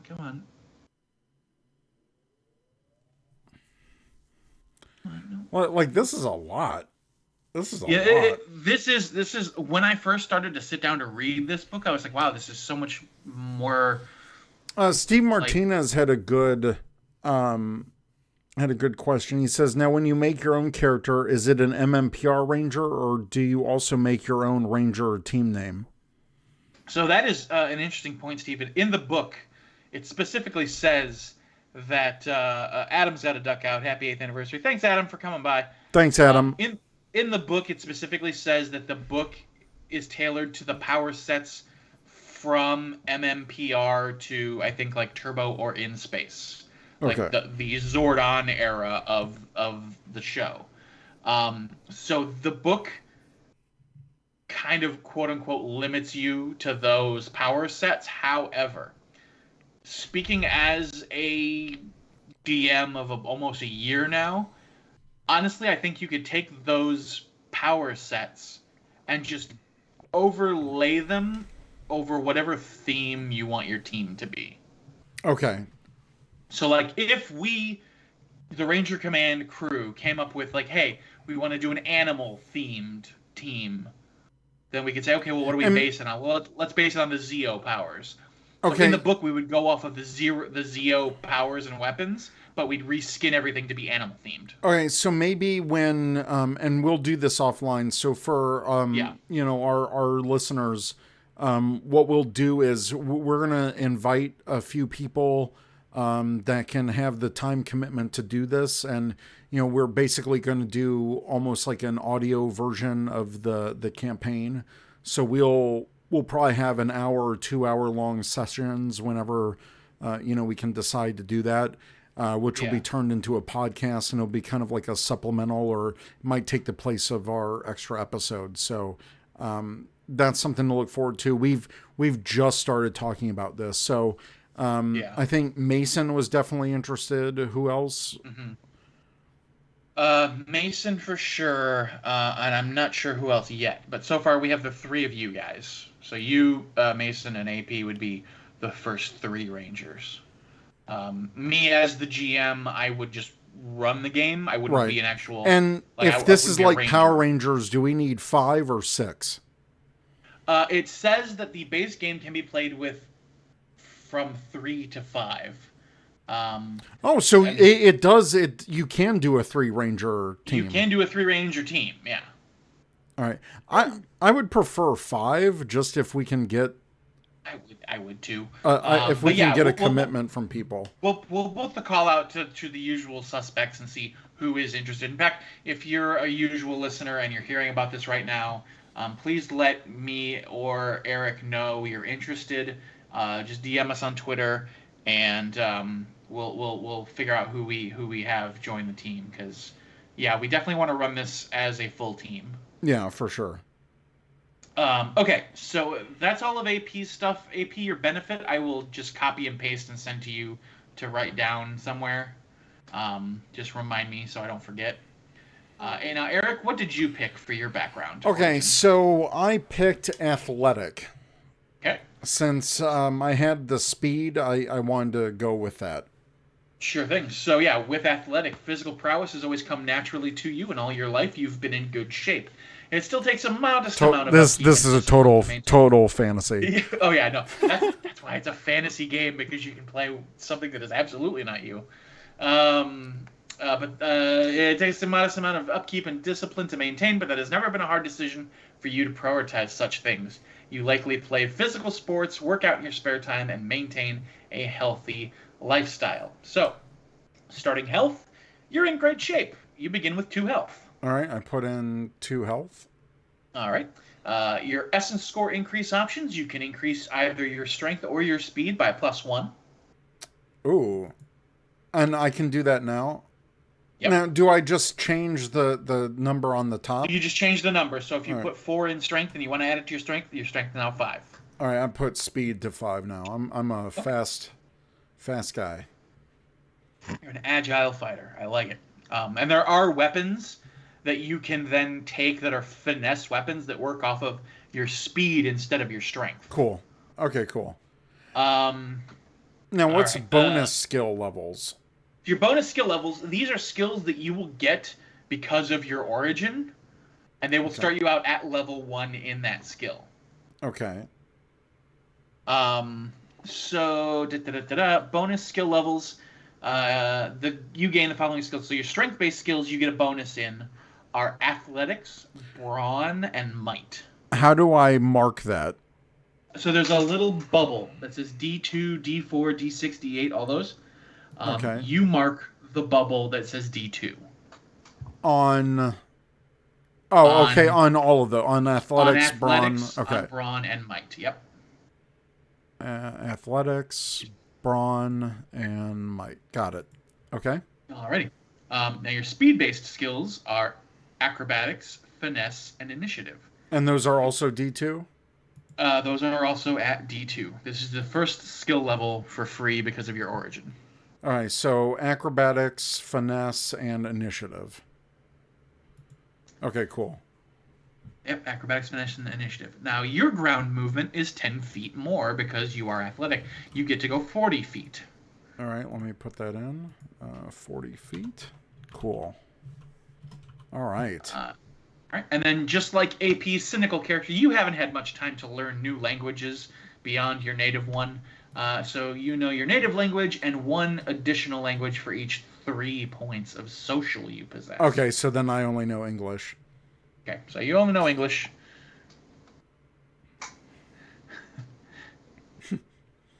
All right. Sorry, I got distracted by Long's Mighty Ducks comment in chat. Sweet. So D2, the Mighty Ducks? Ducks, yeah. Your origin benefit is always training. You are used to always working out and physically training in your spare time. When making a strength or speed-based skill check in a skill you don't possess levels in, you still roll a D2 skill die, and you do not suffer a snag for being untrained. Oh, that's okay. Cool. That's pretty dang cool. You're just always good at physical stuff. All right. So what I did on my character sheet, I put it smaller next to the origin. Is that because there's no other space for it? Sure, as long as you know where, there you go, perfect. Yeah, as long as you can see it, then that's fine. Yeah, okay. And then whenever that comes up, we'll just know to look for that, to read what it does. All right. So now, speaking of your skills, no, let's go to influences, actually. My apologies. Let's go to influences first. Let me know what page that is. That is on page... Where's the page numbers? 64. Well, so we did step 2. We choose the origin. What are we doing next? Or we're not choosing a role? Hang on. Oh, you're right. It is. Is it roll next? They do it in a weird order. That's origins. Where's character creation? That's the page. Creating an origin. Choosing a role. Okay, yeah, you're right. It is choosing a role. My bad. Here it is. The spectrum. Roles. What page? That will be page 28 is where it starts. 28. Got it. That says tragic. Okay. It's the next one. All right, cool. Oh, yeah. Sorry. Well, it's 28 in the book. It's, I guess, 29 in the PDF. So the Ranger Spectrum will determine some essence adjustments for you and your like other stuff. Sorry. But so this is the role, right? This is the role, okay, and your color is tied to your color. For those in the chat that have ever played an RPG before, the role, the Ranger color is tied to like a class. So you have like your ranged fighter, who is usually a pink Ranger because they're good with ranged weapons.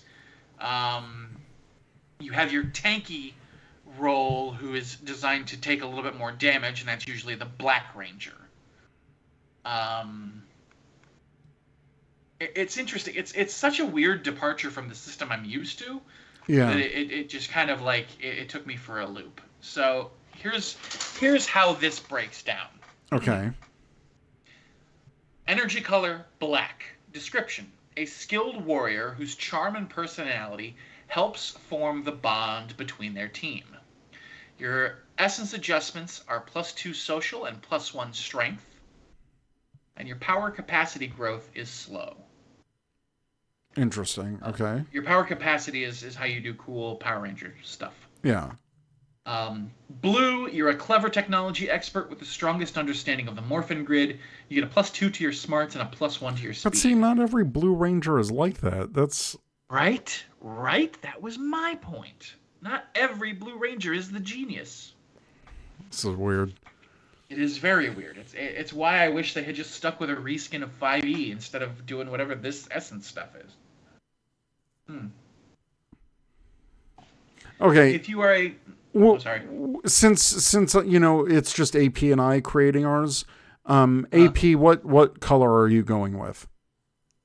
I am going to go with yellow. That was going to be mine because I have so much speed. Well, here's the thing. You can take...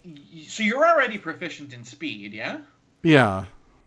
Maybe pick a ranger role that gets a buff to a skill that you're not so good with. Well, I guess I could be red. See, there you go. Okay, I'll be red. Okay. So, yellow, you are fast and nimble. This warrior is good at exploiting an enemy's weakness. AP, you get a +2 to your speed and a +1 to your smarts. Okay. And then red, Eric, a strong fighting spirit that leads from the front of any conflict. You get a +2 to your strength and a +1 to your social. So now that I got a +3 in my social, does that mean I learn a new language? It does. because it's for every 3 on my social. That's correct. So you can pick another language to be proficient in. All right, so I'm going to go with French. There you go. So Eric knows English and French. My strength is now 5. My speed is 5. Smarts 3. Social 3. There you go. Hopping over to chat real quick while you guys fill that stuff in. Mason Merrill calls tank. Oh. Toku Chris says, this sounds fun. I hope the login queue isn't long. Database Runner says, it's clearly modeled on MMPR. You're not wrong. Toku Chris says, where's silver, gold, white, and phantom colors? There is a white color, believe it or not. And Database Runner says, Troy, okay, I guess I'll be red. Oh, cool. And then they have like breakdowns of each ranger. Exactly. Now, these breakdowns, you're starting at first level, so you get all the stuff that's listed in the first level. All right, so row. let's do APs, for example. Okay, so for an example, AP, you're picking the Yellow Ranger. Let me get down to that page. There's yellow. Okay, so AP. Mm-hmm. Your personal power capacity, which is next to your movement on your character sheet. Your PPP? Your PPC. Okay. Personal power capacity is 2. Wait, where's that in the thing? Scroll down, Eric, to the next page. Wait, but what about like these influences and the hang-ups and personal power? We will. Those are next. Okay, and level. Yeah, well, you're level 1. You're starting at level 1 because you always start at level 1. Okay, yeah. Chris Long wants to be green. He'll come in when we've already played 5 episodes and try to kill you. Perfect. All right. The yellow. Sorry. So yeah. yellow. Where are we filling this in on this powers? Right, yeah, on personal power. Next to your movement box. Oh, personal power. That's on the first page. You said second page. No, I didn't. Whatever. I'm getting tired. So next to movement. Okay. We've been drinking. We're going to blame the alcohol. But yeah, personal power box is next to movement, and AP yours is 2. Okay. You've increased your speed. You've increased your smarts. We're going to move on to... it's Morphin time. Every ranger gets to morph at first level. When you summon the energy of the Morphin grid, you shout, it's Morphin time. As a standard action, you are then enveloped with a stylized shell of Morphin grid energy that serves as your armor and grants you access to your power-based weapons and many other abilities. I like how instead of spandex, you are enveloped in a stylized shell of energy. It's not spandex. We've been over this, Eric. You didn't listen to Dr. K. So where does she put its Morphin time, or what? Where are we filling this in? Help me, Zach. Help me help you. So on the second character sheet where it says powers. Okay. It's considered a power, I believe. No, it's considered a perk. My bad. It's considered a perk. So it's in the second box where it says perks. So she would fill in its Morphin time and triple strike attack. Yeah, exactly. Okay. That sounds cool as hell. Triple strike attack. That sounds right? awesome. It's because she's so fast she can go stab, stab, stab. But because her personal power capacity is at a 2, she also gets nimble fighter and strike bonus? No, that's second level. Oh, second level. That's when she levels up, yeah. For right now, Yellow Rangers at first level. I got it. They just get triple strike attack, yeah. Okay, so she also gets a speed increase of 2 and a smart increase +1. Is that when she's morphed? Is that what that is? I have no idea what we're doing. I have no idea what you're reading. I don't know what I'm doing. I'm just doing... I'm looking at the table on page 56. Is that... Oh, yes. The table. Yes, we already went over that. She already got her speed and smarts increase. Oh, okay. Did you fill it? I told you to write it down. I did. Okay, you did. Okay. Okay, I know what I'm doing now. So now red, right? Or is there more for her to do? I want to double check and see what her triple strikes do. Yellow Rangers at first level have already begun to show their talent at unleashing flurries of blows. You can, whenever you make a finesse attack action, spend a personal power to make an attack with each of your hands at no penalty, and then make a third follow-up martial arts attack at a target of one of the previous strikes. Wow. The follow-up attack, often a kick, elbow, or headbutt, has a variable skill die based on your Yellow Ranger level shown on the table above. I see. So where it says follow-up die, that's the die you get on your triple strike attack. Oh, cool. Okay. That's rad. Dude, Yellow Rangers are boss, not gonna lie. So that's good to know. AP, of course you'd be a Yellow Ranger. Damn it. Yeah. I'm slow tonight. Again, alcohol. We've been drinking. It's fine. Yeah. Okay, so now we can do my stuff. Now we go to red. Yes. We'll go up to Red Ranger. So, Red Ranger table. The Red Ranger, your role perks are It's Morphin Time and Power Strike. It's Morphin Time.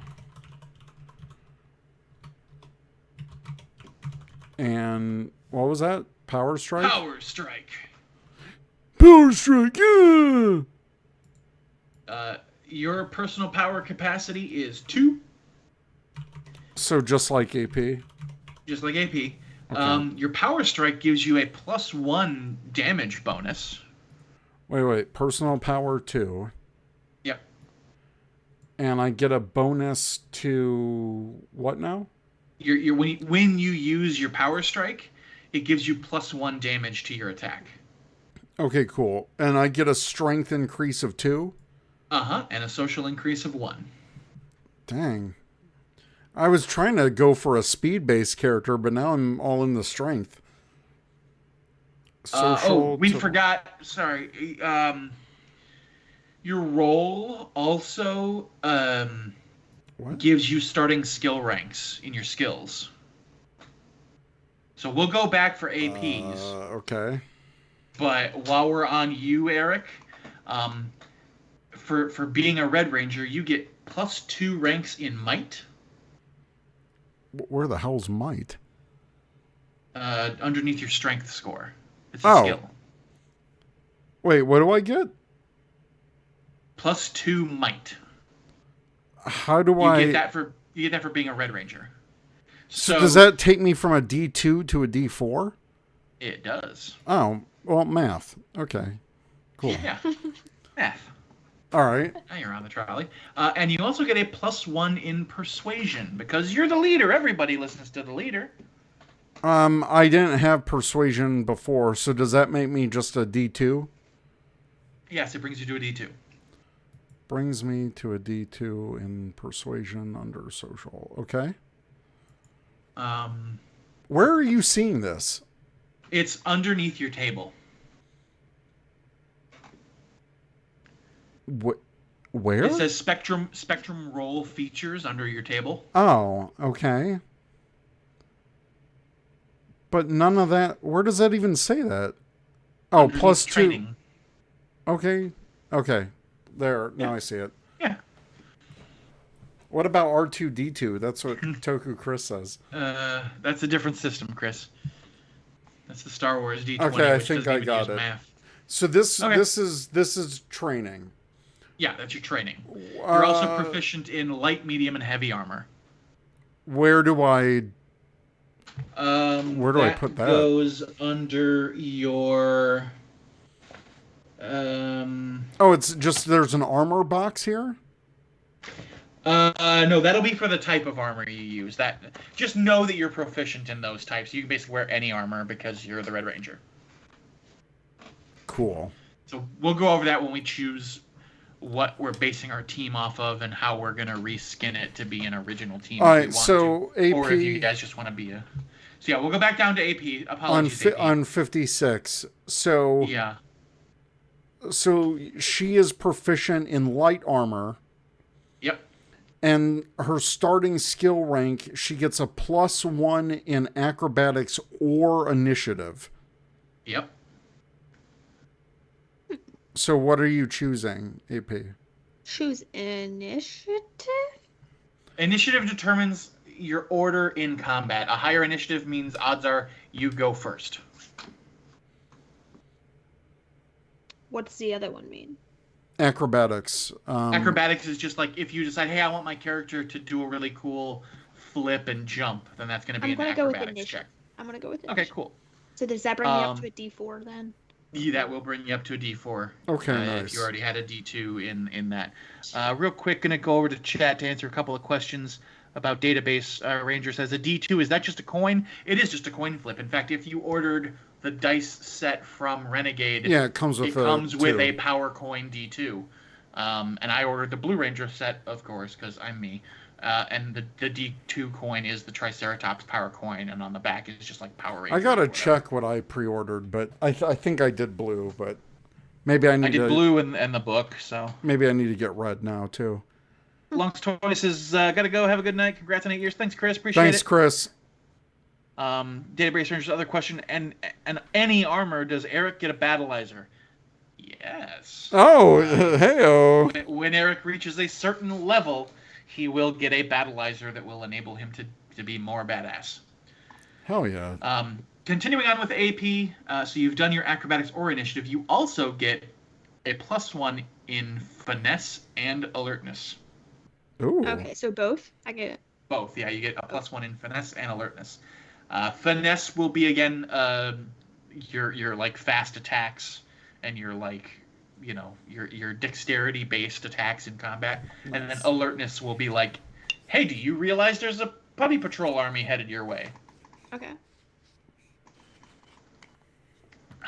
Excuse me.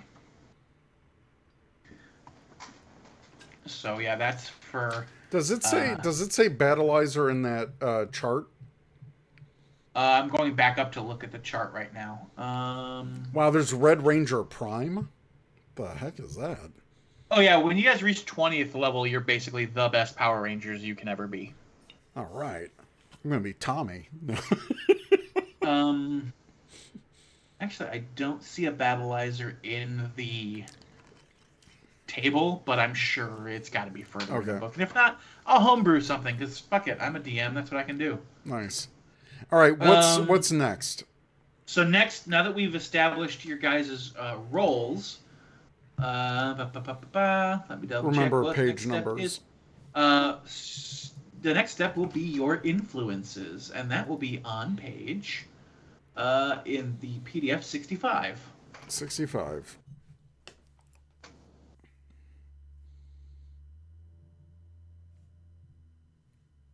Okay.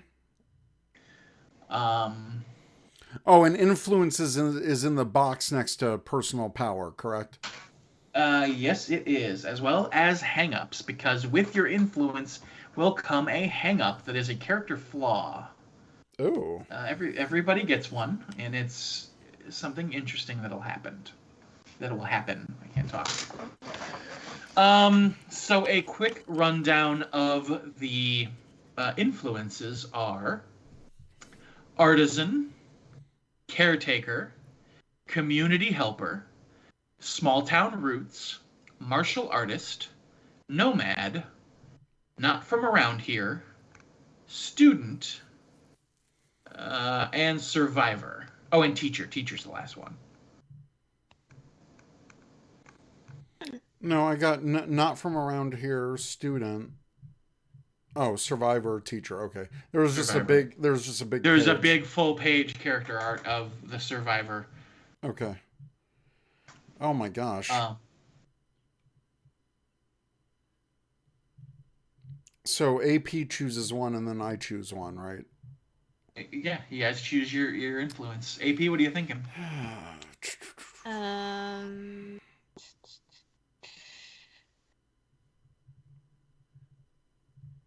don't know.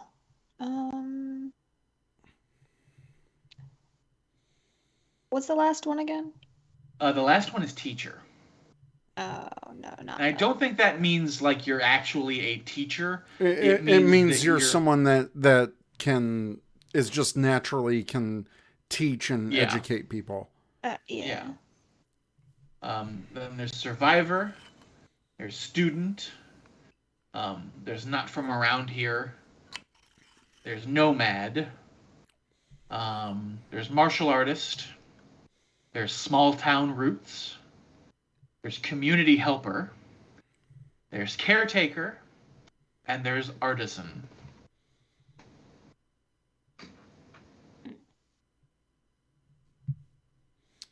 So how many do I pick? 2 or 1? What would I pick? You pick one, and then if you want to pick a second one, because this stuff, here's the thing about this stuff has absolutely zero bearing on your stats. These don't give you any bonuses or any negatives. These are just background character stuff. This is for like the role play aspect of it. Okay, I want to choose not from around here. Okay, cool. So let's check out not from around. Now it says you can like use a D20. I don't have my dice handy. Do you? Can we roll for whatever this is, or? Yeah, you absolutely can. If you want to roll for it, you can roll for it. If you see one that stands out for you, you just want to pick that one, I'll let you do that. That is entirely up to you guys. I wanna put some random. I'm sure I've got my dice here somewhere. If you don't have a dice, there is a mobile app that you can. Okay. It's just it's over here. Hold on. Ow. So AP, not from around here. Oh, whether an alien from another planet, a traveler from a different temporal era, or perhaps even created in a lab, you did not grow up like normal humans do. Oh my god. Oh. That's what not from around here is, guys. We found the alien background. AP's an alien? I'm an alien? If you want to be. Want to be an alien? What? Oh, Jesus. If you want to pick another background, oh, pick another Jesus. But if you want to be, and I fibbed, there is an influence perk for being not from around here. Oh.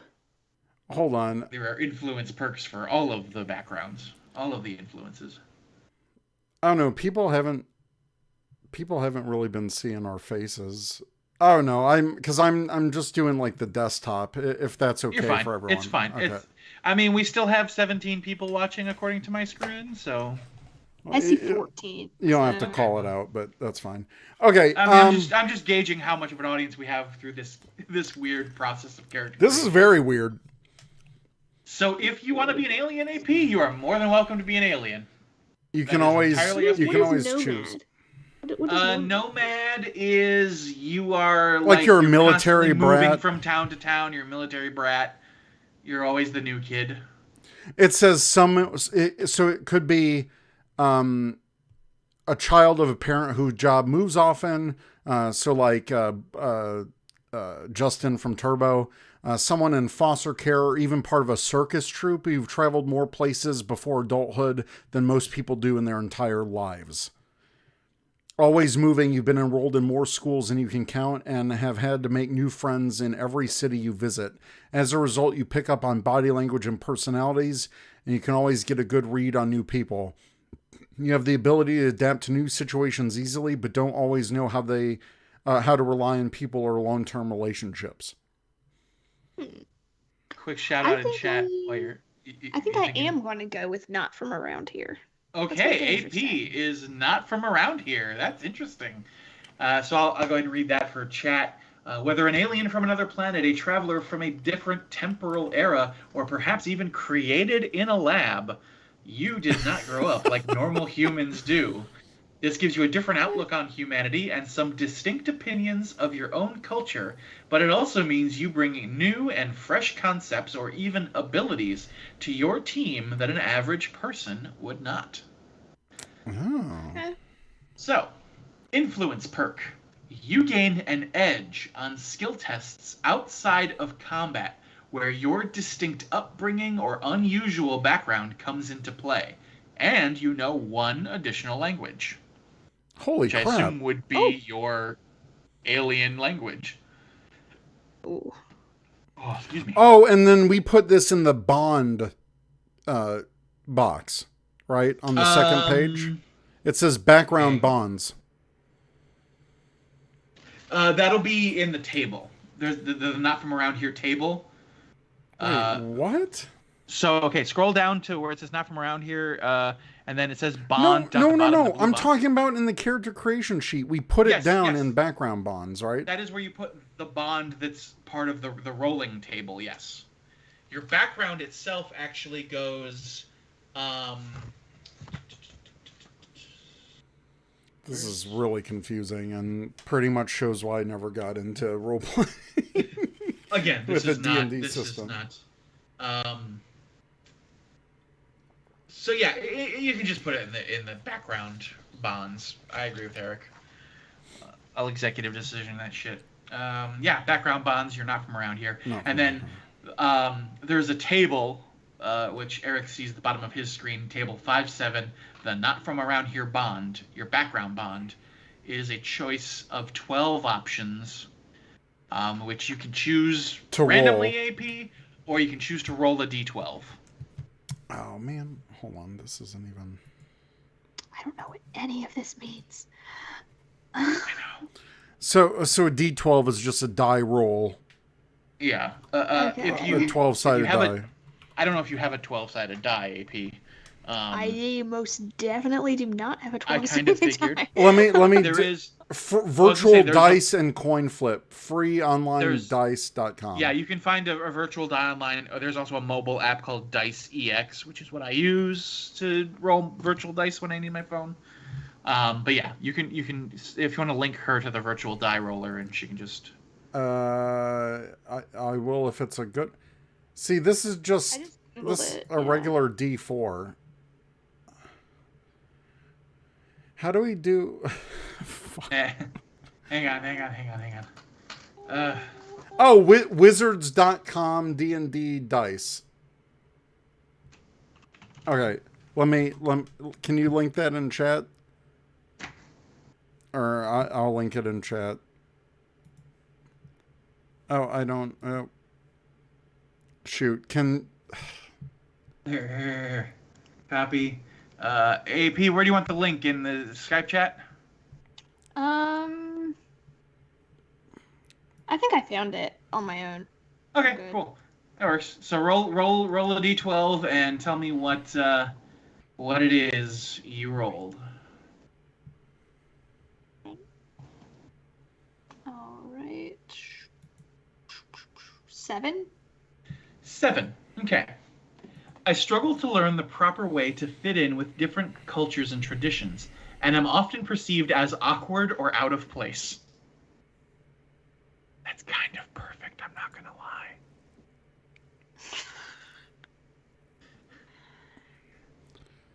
So hers would be bond. No, just put bond 7. Background bond. Just put bond 7. So put not from around here -7. Because you can refer to this chart. Or type it all out. Yeah. It's a lot to type out if you want to type it out. If not, then... Whatever. Oh, no. I got it. Okay. Eric, what did you pick for your background? Oh, wait. I'm sorry. Before I'm getting distracted again.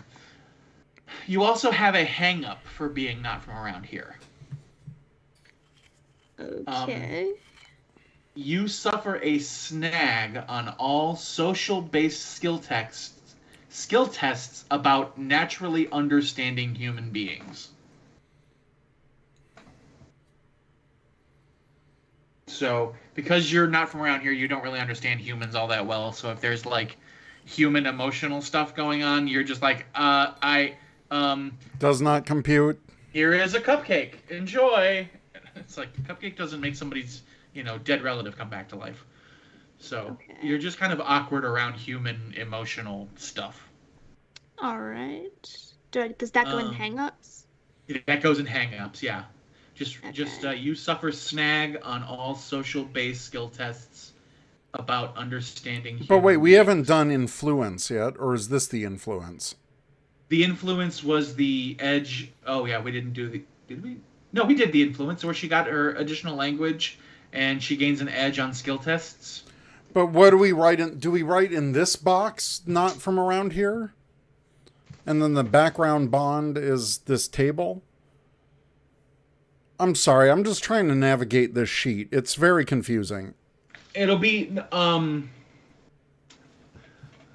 these are the influences. On the front page, in the same box where, like, it has your personal power, your movement, and all that, you'll see it has influences and hang-ups. Right, okay, but on the second page, that's where you put your background bond.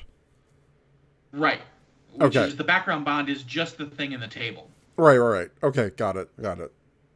So influences is where she'll write about not from around here, and the perk about having an edge on skill tests outside of combat, where her alien upbringing would come in handy. Okay. And AP, let us know if we're going too fast, and we'll slow it down. What is my hang up again? Your hang up is you suffer a snag on all social-based skill tests about naturally understanding human beings.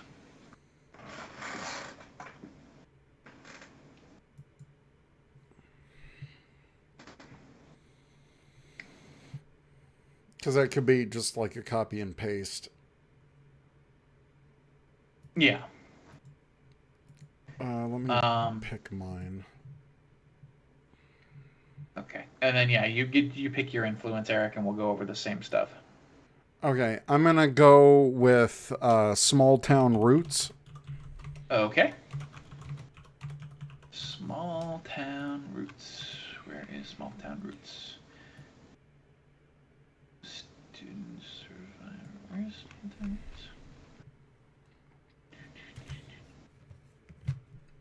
There it is. I don't know why it's not in alphabetical order like the rest of them. Okay. So yeah, as you can see, your influence perk, your wisdom guides you and your hard work pays off. Once per session, when making a choice, you may ask your GM which option is better for you. The GM must then answer truthfully which of the two is most beneficial to you, if that is at all possible to estimate. Okay. That's actually pretty cool. You have a direct line to, like, the GM's line of thinking regarding your character in the story. So do I put that under perks, or... So you put that under influence. Right, so just small town roots, right? Right, small town roots, and you put that under influence. Right. Yeah. Okay. So what's my hang-up? Your hang-up is sometimes your simple experiences show with lacking eloquence or understanding of the greater world around you. When you meet someone new with whom you do not share an influence, you suffer a snag on your first social skill test with them. Okay. So basically, like, a snag is a disadvantage. So, right. Like, the first time you meet somebody, because you're from a small town, you don't really know how to interact with that person. I'm like Emily from Samurai. Sure. Meet someone... Arsef says same, honestly. Meet someone new, snag on... Social skill test. Social skill test. Yeah. Got it. Okay. Your small town roots bond is also a D12 roll if you want to roll. Yes, I will roll on that. Let's see. 1d12 roll. I got a 6. A 6. You find peace by passing the time playing a simple instrument. Okay. And I put that in my background bond. Yep, in your background bond box on the second page. AP, you make me smile. So shiny. AP, quick! Somebody pull the fire alarm. I didn't prepare for this test. Yeah. Well, luckily, we're getting toward the end of it. Because Thank God. I'm not going to befuddle you guys with Zords and crazy shit. Yeah, like we that can yet. we can do that when we know that we're gonna commit to this. Honestly, this system is so needlessly complicated compared to D&D. Chris says, in hindsight, creating D&D Power Ranger characters after drinking may have been a questionable choice. What are you but talking hey, about? It's perfectly fine. It's entertainment. Damn it, it's entertainment. But no, seriously, like D&D character creation, you can whip out like done. But this is just like, hey, there's 8 million aspects you have to choose from. Good luck. Shit. Teresa's gonna be mad at me because I did finish that bottle. Oh my god!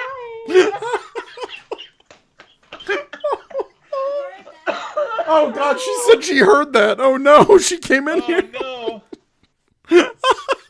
Oh no. Oh my god. Okay, Zach, what's next before we wrap this up? Check. Character creation, you've chosen your influences, you've chosen your essence points. The last thing we need to do, third to last thing we need to do. Are you kidding me? What? We're on step 6 of 8. So I think we can skip step 7. We can skip step 8. What page am I on? We are going to determining your skills.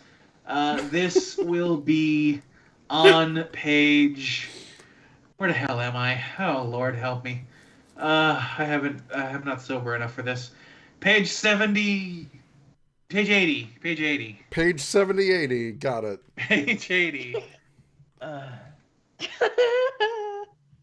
Chris. Jesus. Yeah. All right, so what are we doing? Come on, let's go. Let's do this. All right. So these are your skills. Your skills are bought via the points that you have available in your essence scores, your what they're called ability scores. So in strength, you have athletics, brawn, you have conditioning, you have intimidation, and you have might. Right. In speed, you've got acrobatics, driving, finesse, infiltration, initiative, and targeting. In smarts, you have alertness, culture, science, survival, and technology. And in social, you have animal handling, deception, performance, persuasion, and streetwise. So the little things that we picked, now we get to pick which is our specialization? Yes, kind of. What do you mean, kind of? So, all of those things that I mentioned, you did notice that there are specializations on the side. So, for example, under athletics. So I have athletics D2. Okay. So, under athletics, if you specialize in a skill, you have these options to choose from specializing in. Okay. Climbing, jogging, running, sports activity, swimming, or throwing. So what are we picking? How many? Because it really doesn't say. I don't understand. To purchase a specialization, it costs 1 point of your essence in that category. So it'll take me from a 7 to a 6. You won't lose the point. You'll. I don't know what the hell I'm doing. Okay. Let me try and explain. So you have 7 points in your strength. Yes. Then you have 7 points to buy those skills and specializations with. You don't lose those points in your strength. Those strength points will always stay the same. You just have that many allotted to you to buy the skills and the specializations. Does that track? But I'm just, it says sample special. Where the hell is a chart for this? Like, what's my options? Where am I buying this stuff? You're on page 80. Yes, I was. Okay. So your options are the next few pages of the skills. Oh, what the fudge? It's not a nice simple block. It's a okay. Long explanatory page. I think we're just gonna have to wrap this up because we're getting on 2 hours of the podcast. I don't want to edit this all night. Okay, I'm gonna save my character sheet. Yeah. You know, maybe we'll do another rundown. I'm gonna save this. Yeah. Yeah, by all means, we can talk about this later when we're sober and not Because rush for editing. Maybe we can record a separate, like, us finishing out the character creation. But this is a lot. This is a lot. I'm not prepared for this. Like I said, this is compared to Dungeons and Dragons. This is like pre-calc, and Dungeons and Dragons is like 2 + 2 is 4. 2 + 2 is 4. So, dude, I barely passed pre-calc. Dude, I flunked algebra. Had to take it again. I didn't take a single math class in college. I suck at math. They let me not take math in college, and I was like, that sounds like a great plan. Yeah. I agree. And I'm too drunk I saved my wrap my brain around PDF. this. I saved my Okay. PDF. As long as you saved your PDF, then we will try and tackle this while sober and not recording. So that is the a taste of the confusing Renegade Games Power Rangers RPG. Because Zach Renegade Games owes me like money. an hour of my life. Well, hey, you've got the basis of a character, and now that we've done this, we can like flesh out our own personal backstories, I guess. Yeah, exactly. And that's the fun of it too, is writing up doing the creative writing of your character, of like their background, where they came from, who they're like as a person. Yeah. Yeah, I mean, Kate DeLuca speaks Italian and is a freaking alien. So it's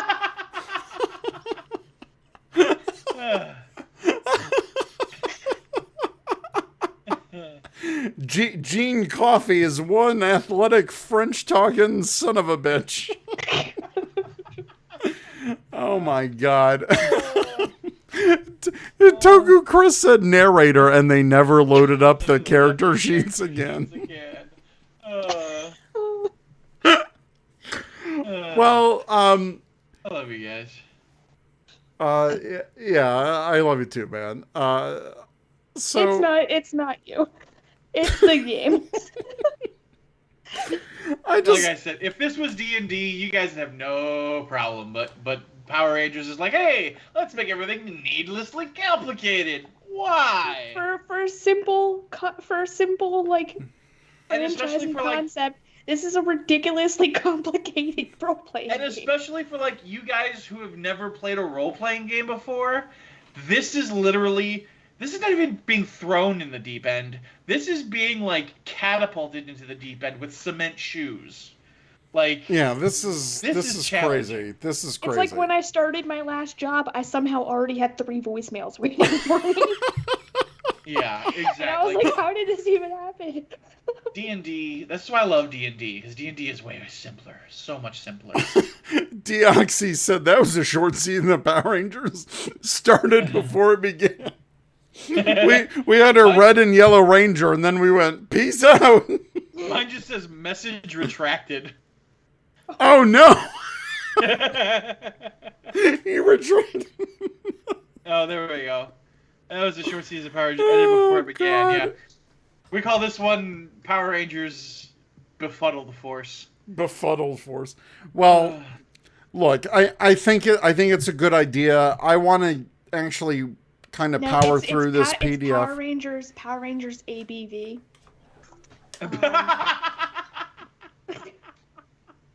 It was what? Power Rangers ABV. Alcohol by volume. Huh? Like RPM.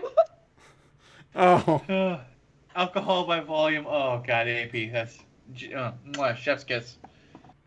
I'm good for one thing. You're good for lots of things. Let's be honest.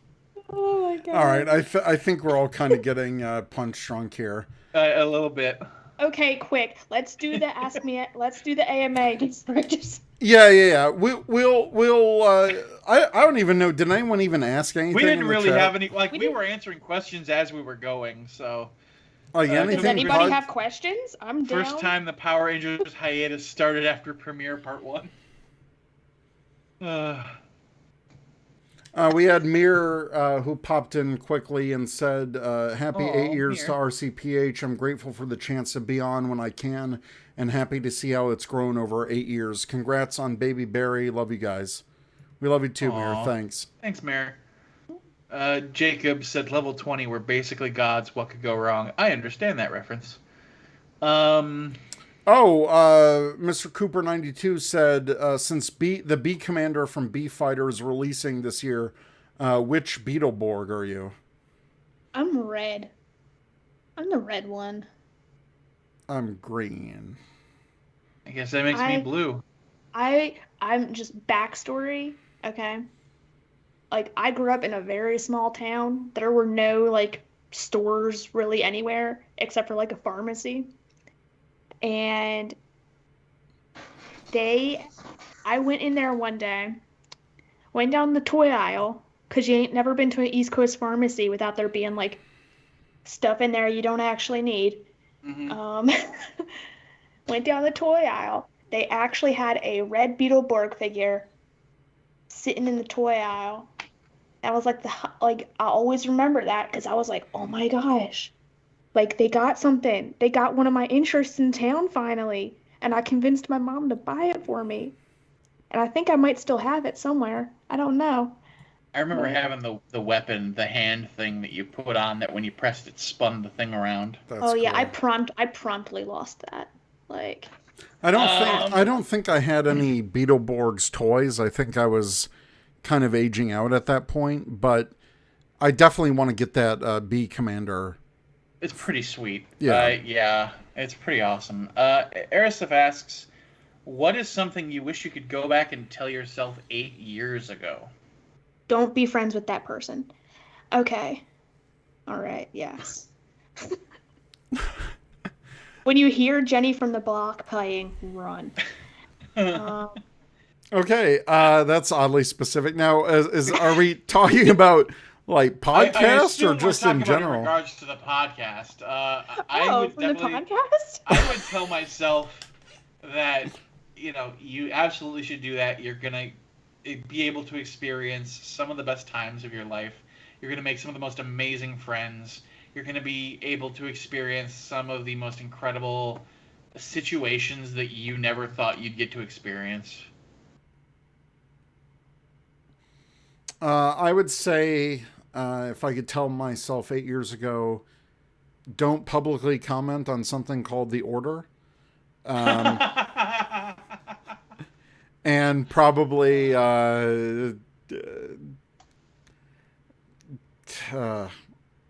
I'll leave it at that. Yeah, probably a good idea.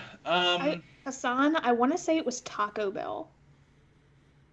I remember one of those fast food joints did a tie-in. And... They had a Beetleborg tie-in? Yes, because I remember having it. That was another highlight I swear it was like McDonald's, because I know McDonald's was big in on the Power Rangers thing. I think Burger King did a VR Troopers one, because I remember having the necklace. So, Airsoft said, have you picked up Cutie Honey the Live or Kamen Rider 01? And aside from Sentai, what Kamen Rider or other Toku series do you want stateside next?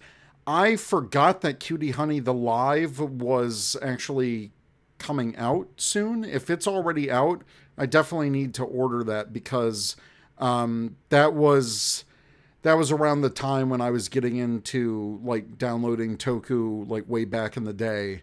And I distinctly remember Cutie Honey the Live. That was such a fun show. And I remember seeing the announcement that was coming stateside. So I definitely want to pick that out. I do have Kamen Rider 01. I pre-ordered that on Shout Factory. I got it earlier last week with the poster, the bonus poster. So I do have the Blu-ray. I still have to watch it. And then what Kamen Rider or Toku series do I want stateside? Personally, since I'm such a huge fan of it, I would love to see Kamen Rider Gaim get a Blu-ray treatment. I would love to see that here in the US officially.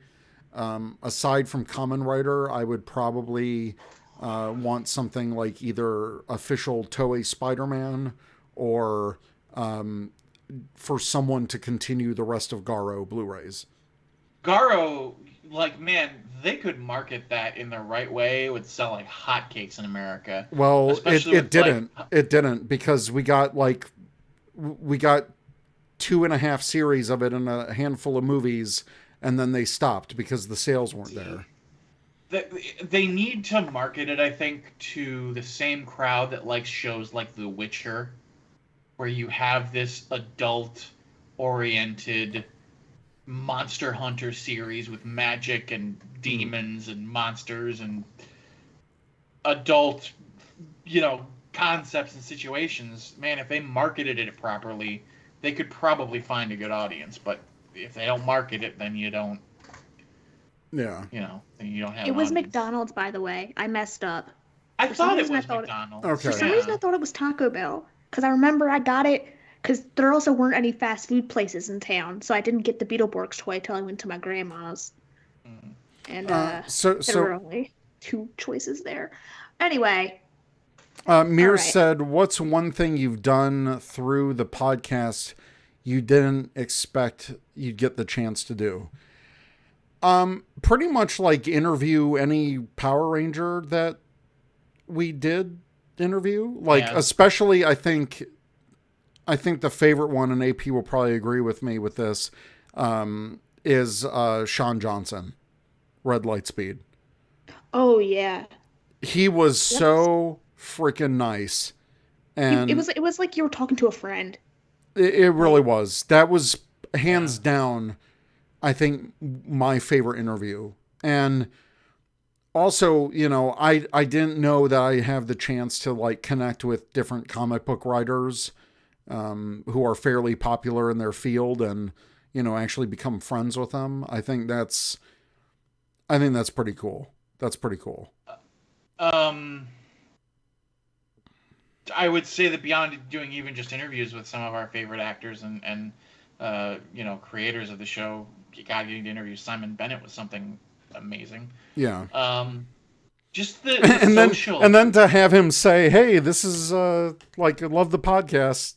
It's one of my favorites." I'm like, "Oh, okay, cool." Social aspects of it, where like we would go to conventions and get to meet these actors in person. Oh yeah. And I mean, God, I still remember Power Morphicon. Here we are playing Joking Hazard with David Fielding in our hotel room, and we're making terrible off-color jokes, and he's just like, "I thought I taught you better than that, Rangers," and we're just dying of laughter because Zordon is admonishing us for making off-color jokes. I mean, on that note, I had never even thought I would ever go to a convention before. And then Ranger Stop 2019 was probably like a highlight of all this for me. Was it 2019? Yes, it was, because it was right before the pandemic. I'm telling you, this pandemic has screwed up with my sense of time. Oh, yeah. That feels like a freaking decade ago.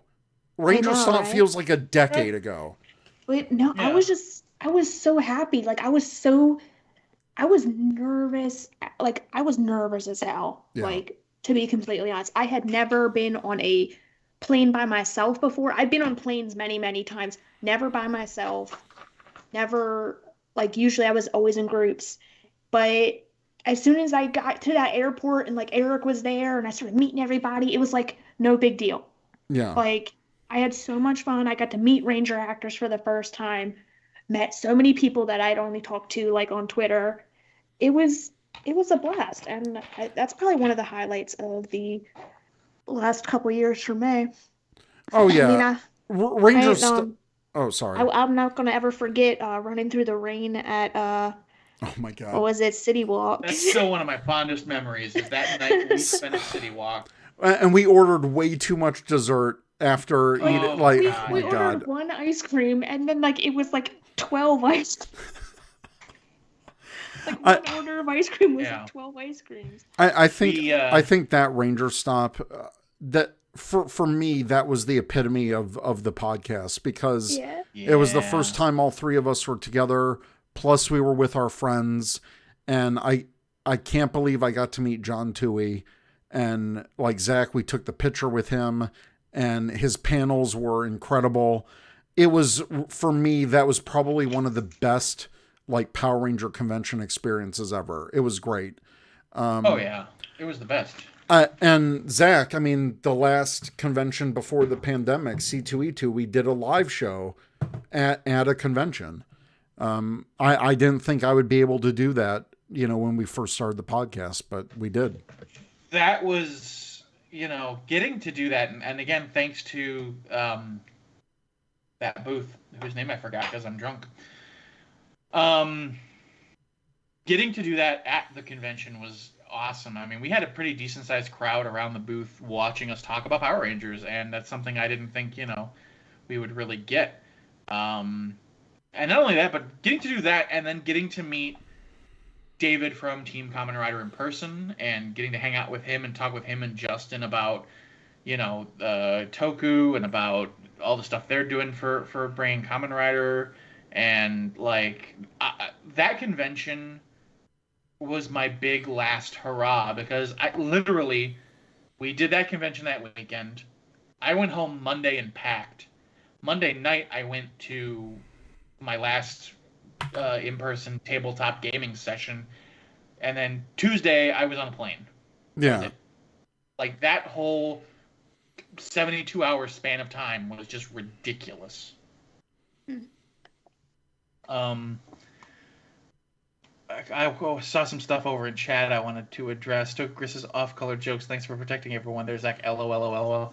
I should pray. We didn't say anything terrible. We're not awful people. We were playing Joking Hazard, which can result in really bizarre humor. Risque. Risque is a good word for it. Let's put it that way. So I'll address this next one. So Arsef said, less of a question, more of a comment. Are you actively seeking out more fans of note who are younger or of marginalized communities, person of color, LGBT plus for Ranger Nation Spotlight? I would say yes. Ranger Nation Spotlight is, it's something we don't do as often as we did before. But I know I want to get Este on here at one point. I want to get I have a couple other people in mind, but, like we tell all of our listeners, if you have a comment or a question or a suggestion or, if you want to shoot us an email or something, we always say our email at the end of the episode. There's a contact us form on our site. There's also a listener survey, which you can rate the show and you can leave suggestions. So if you have some fans in mind for Ranger Nation Spotlight, because I know there's a ton of Power Ranger creators out there. Sometimes I don't have enough time to keep up with what everyone is doing or who the new people are that pop up. But, we're always willing to look for people like that. And like I said, we definitely rely on suggestions. I can't keep up on everything. Yeah. So if you feel that there is someone that should be or should have a Ranger Nation Spotlight feature, look, I'm always up for meeting new people, and I would like to, if their work is good, if the work that they do is good and something noteworthy, and that's something that we can pass on to, our large audience on podcast. I'm open to any and all suggestions. Yeah, we're always happy to be informed when there's fresh young talent, especially. Look, this year, the voice.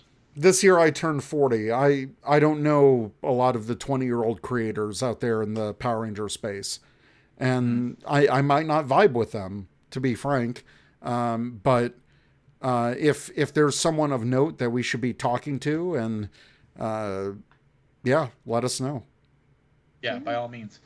On a lighter note, Hassan's question.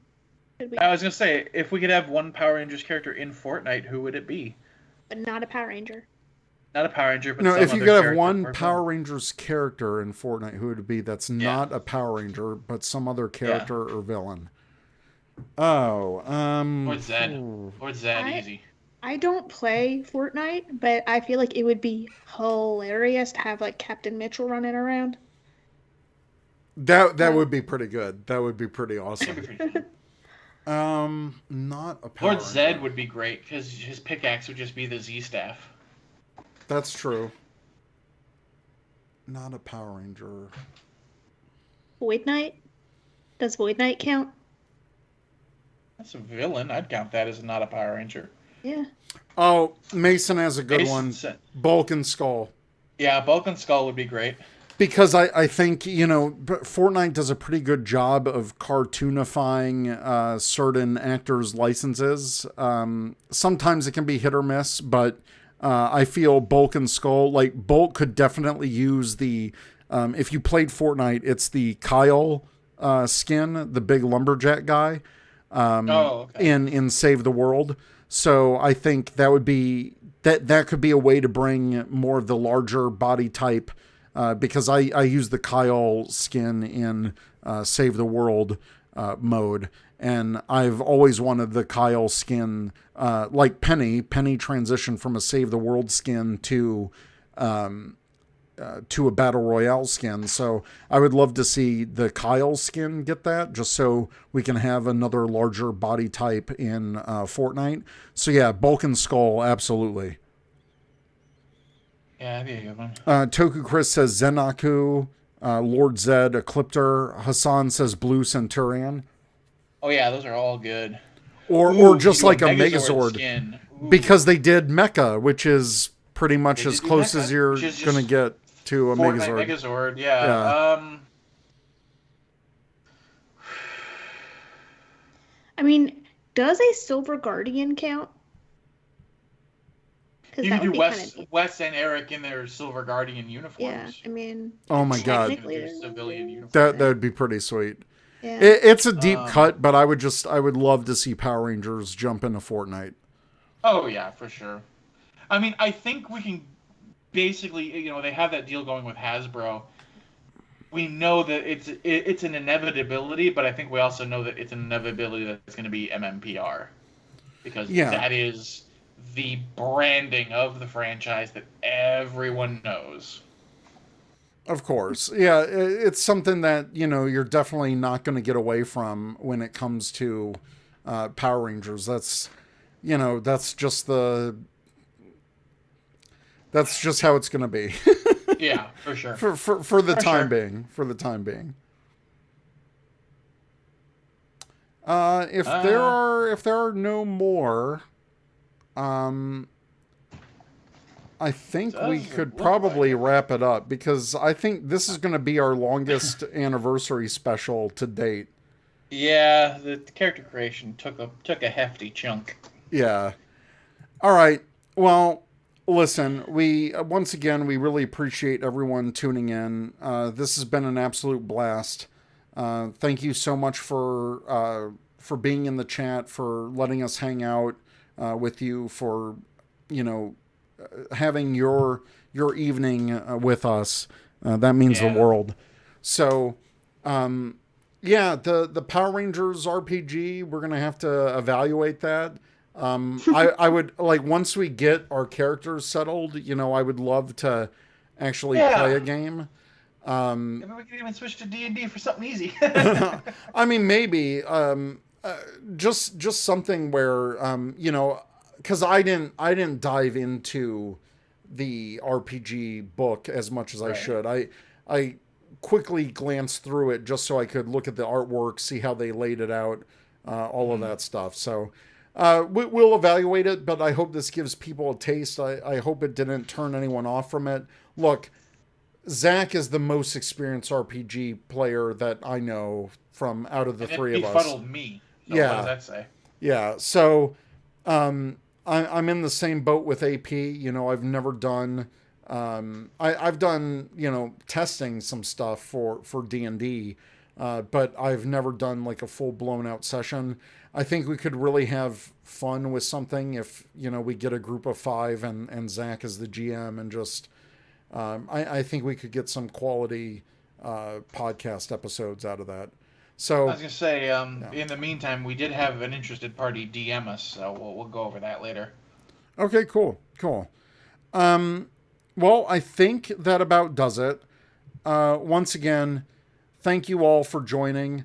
Ranger Nation, let us know what you think. If you have questions, you can email us at rangercommandpowerhour@gmail.com or check us out at rangercommand.com.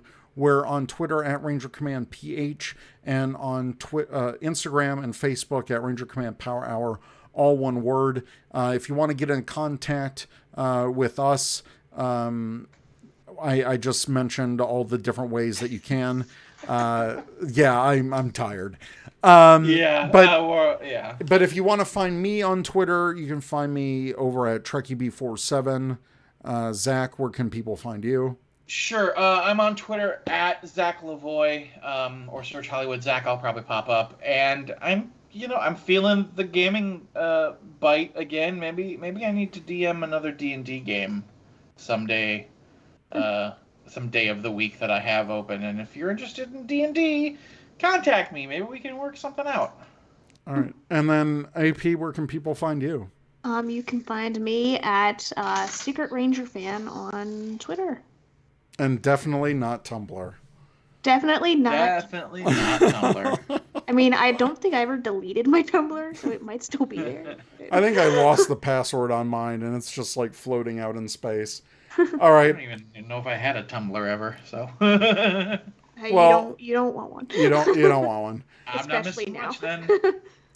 Well, that's going to about do it for us. Thank you so much for tuning in. The audio edited version, and Lord help me, the audio edited version will be released this Saturday for your listening pleasure. And it will be edited and probably slightly truncated. So thank you, everyone. So until the next episode, bye, everyone. Thank you all so much. We love you. Bye, Stay safe. Be healthy. Bye. Bye, everyone.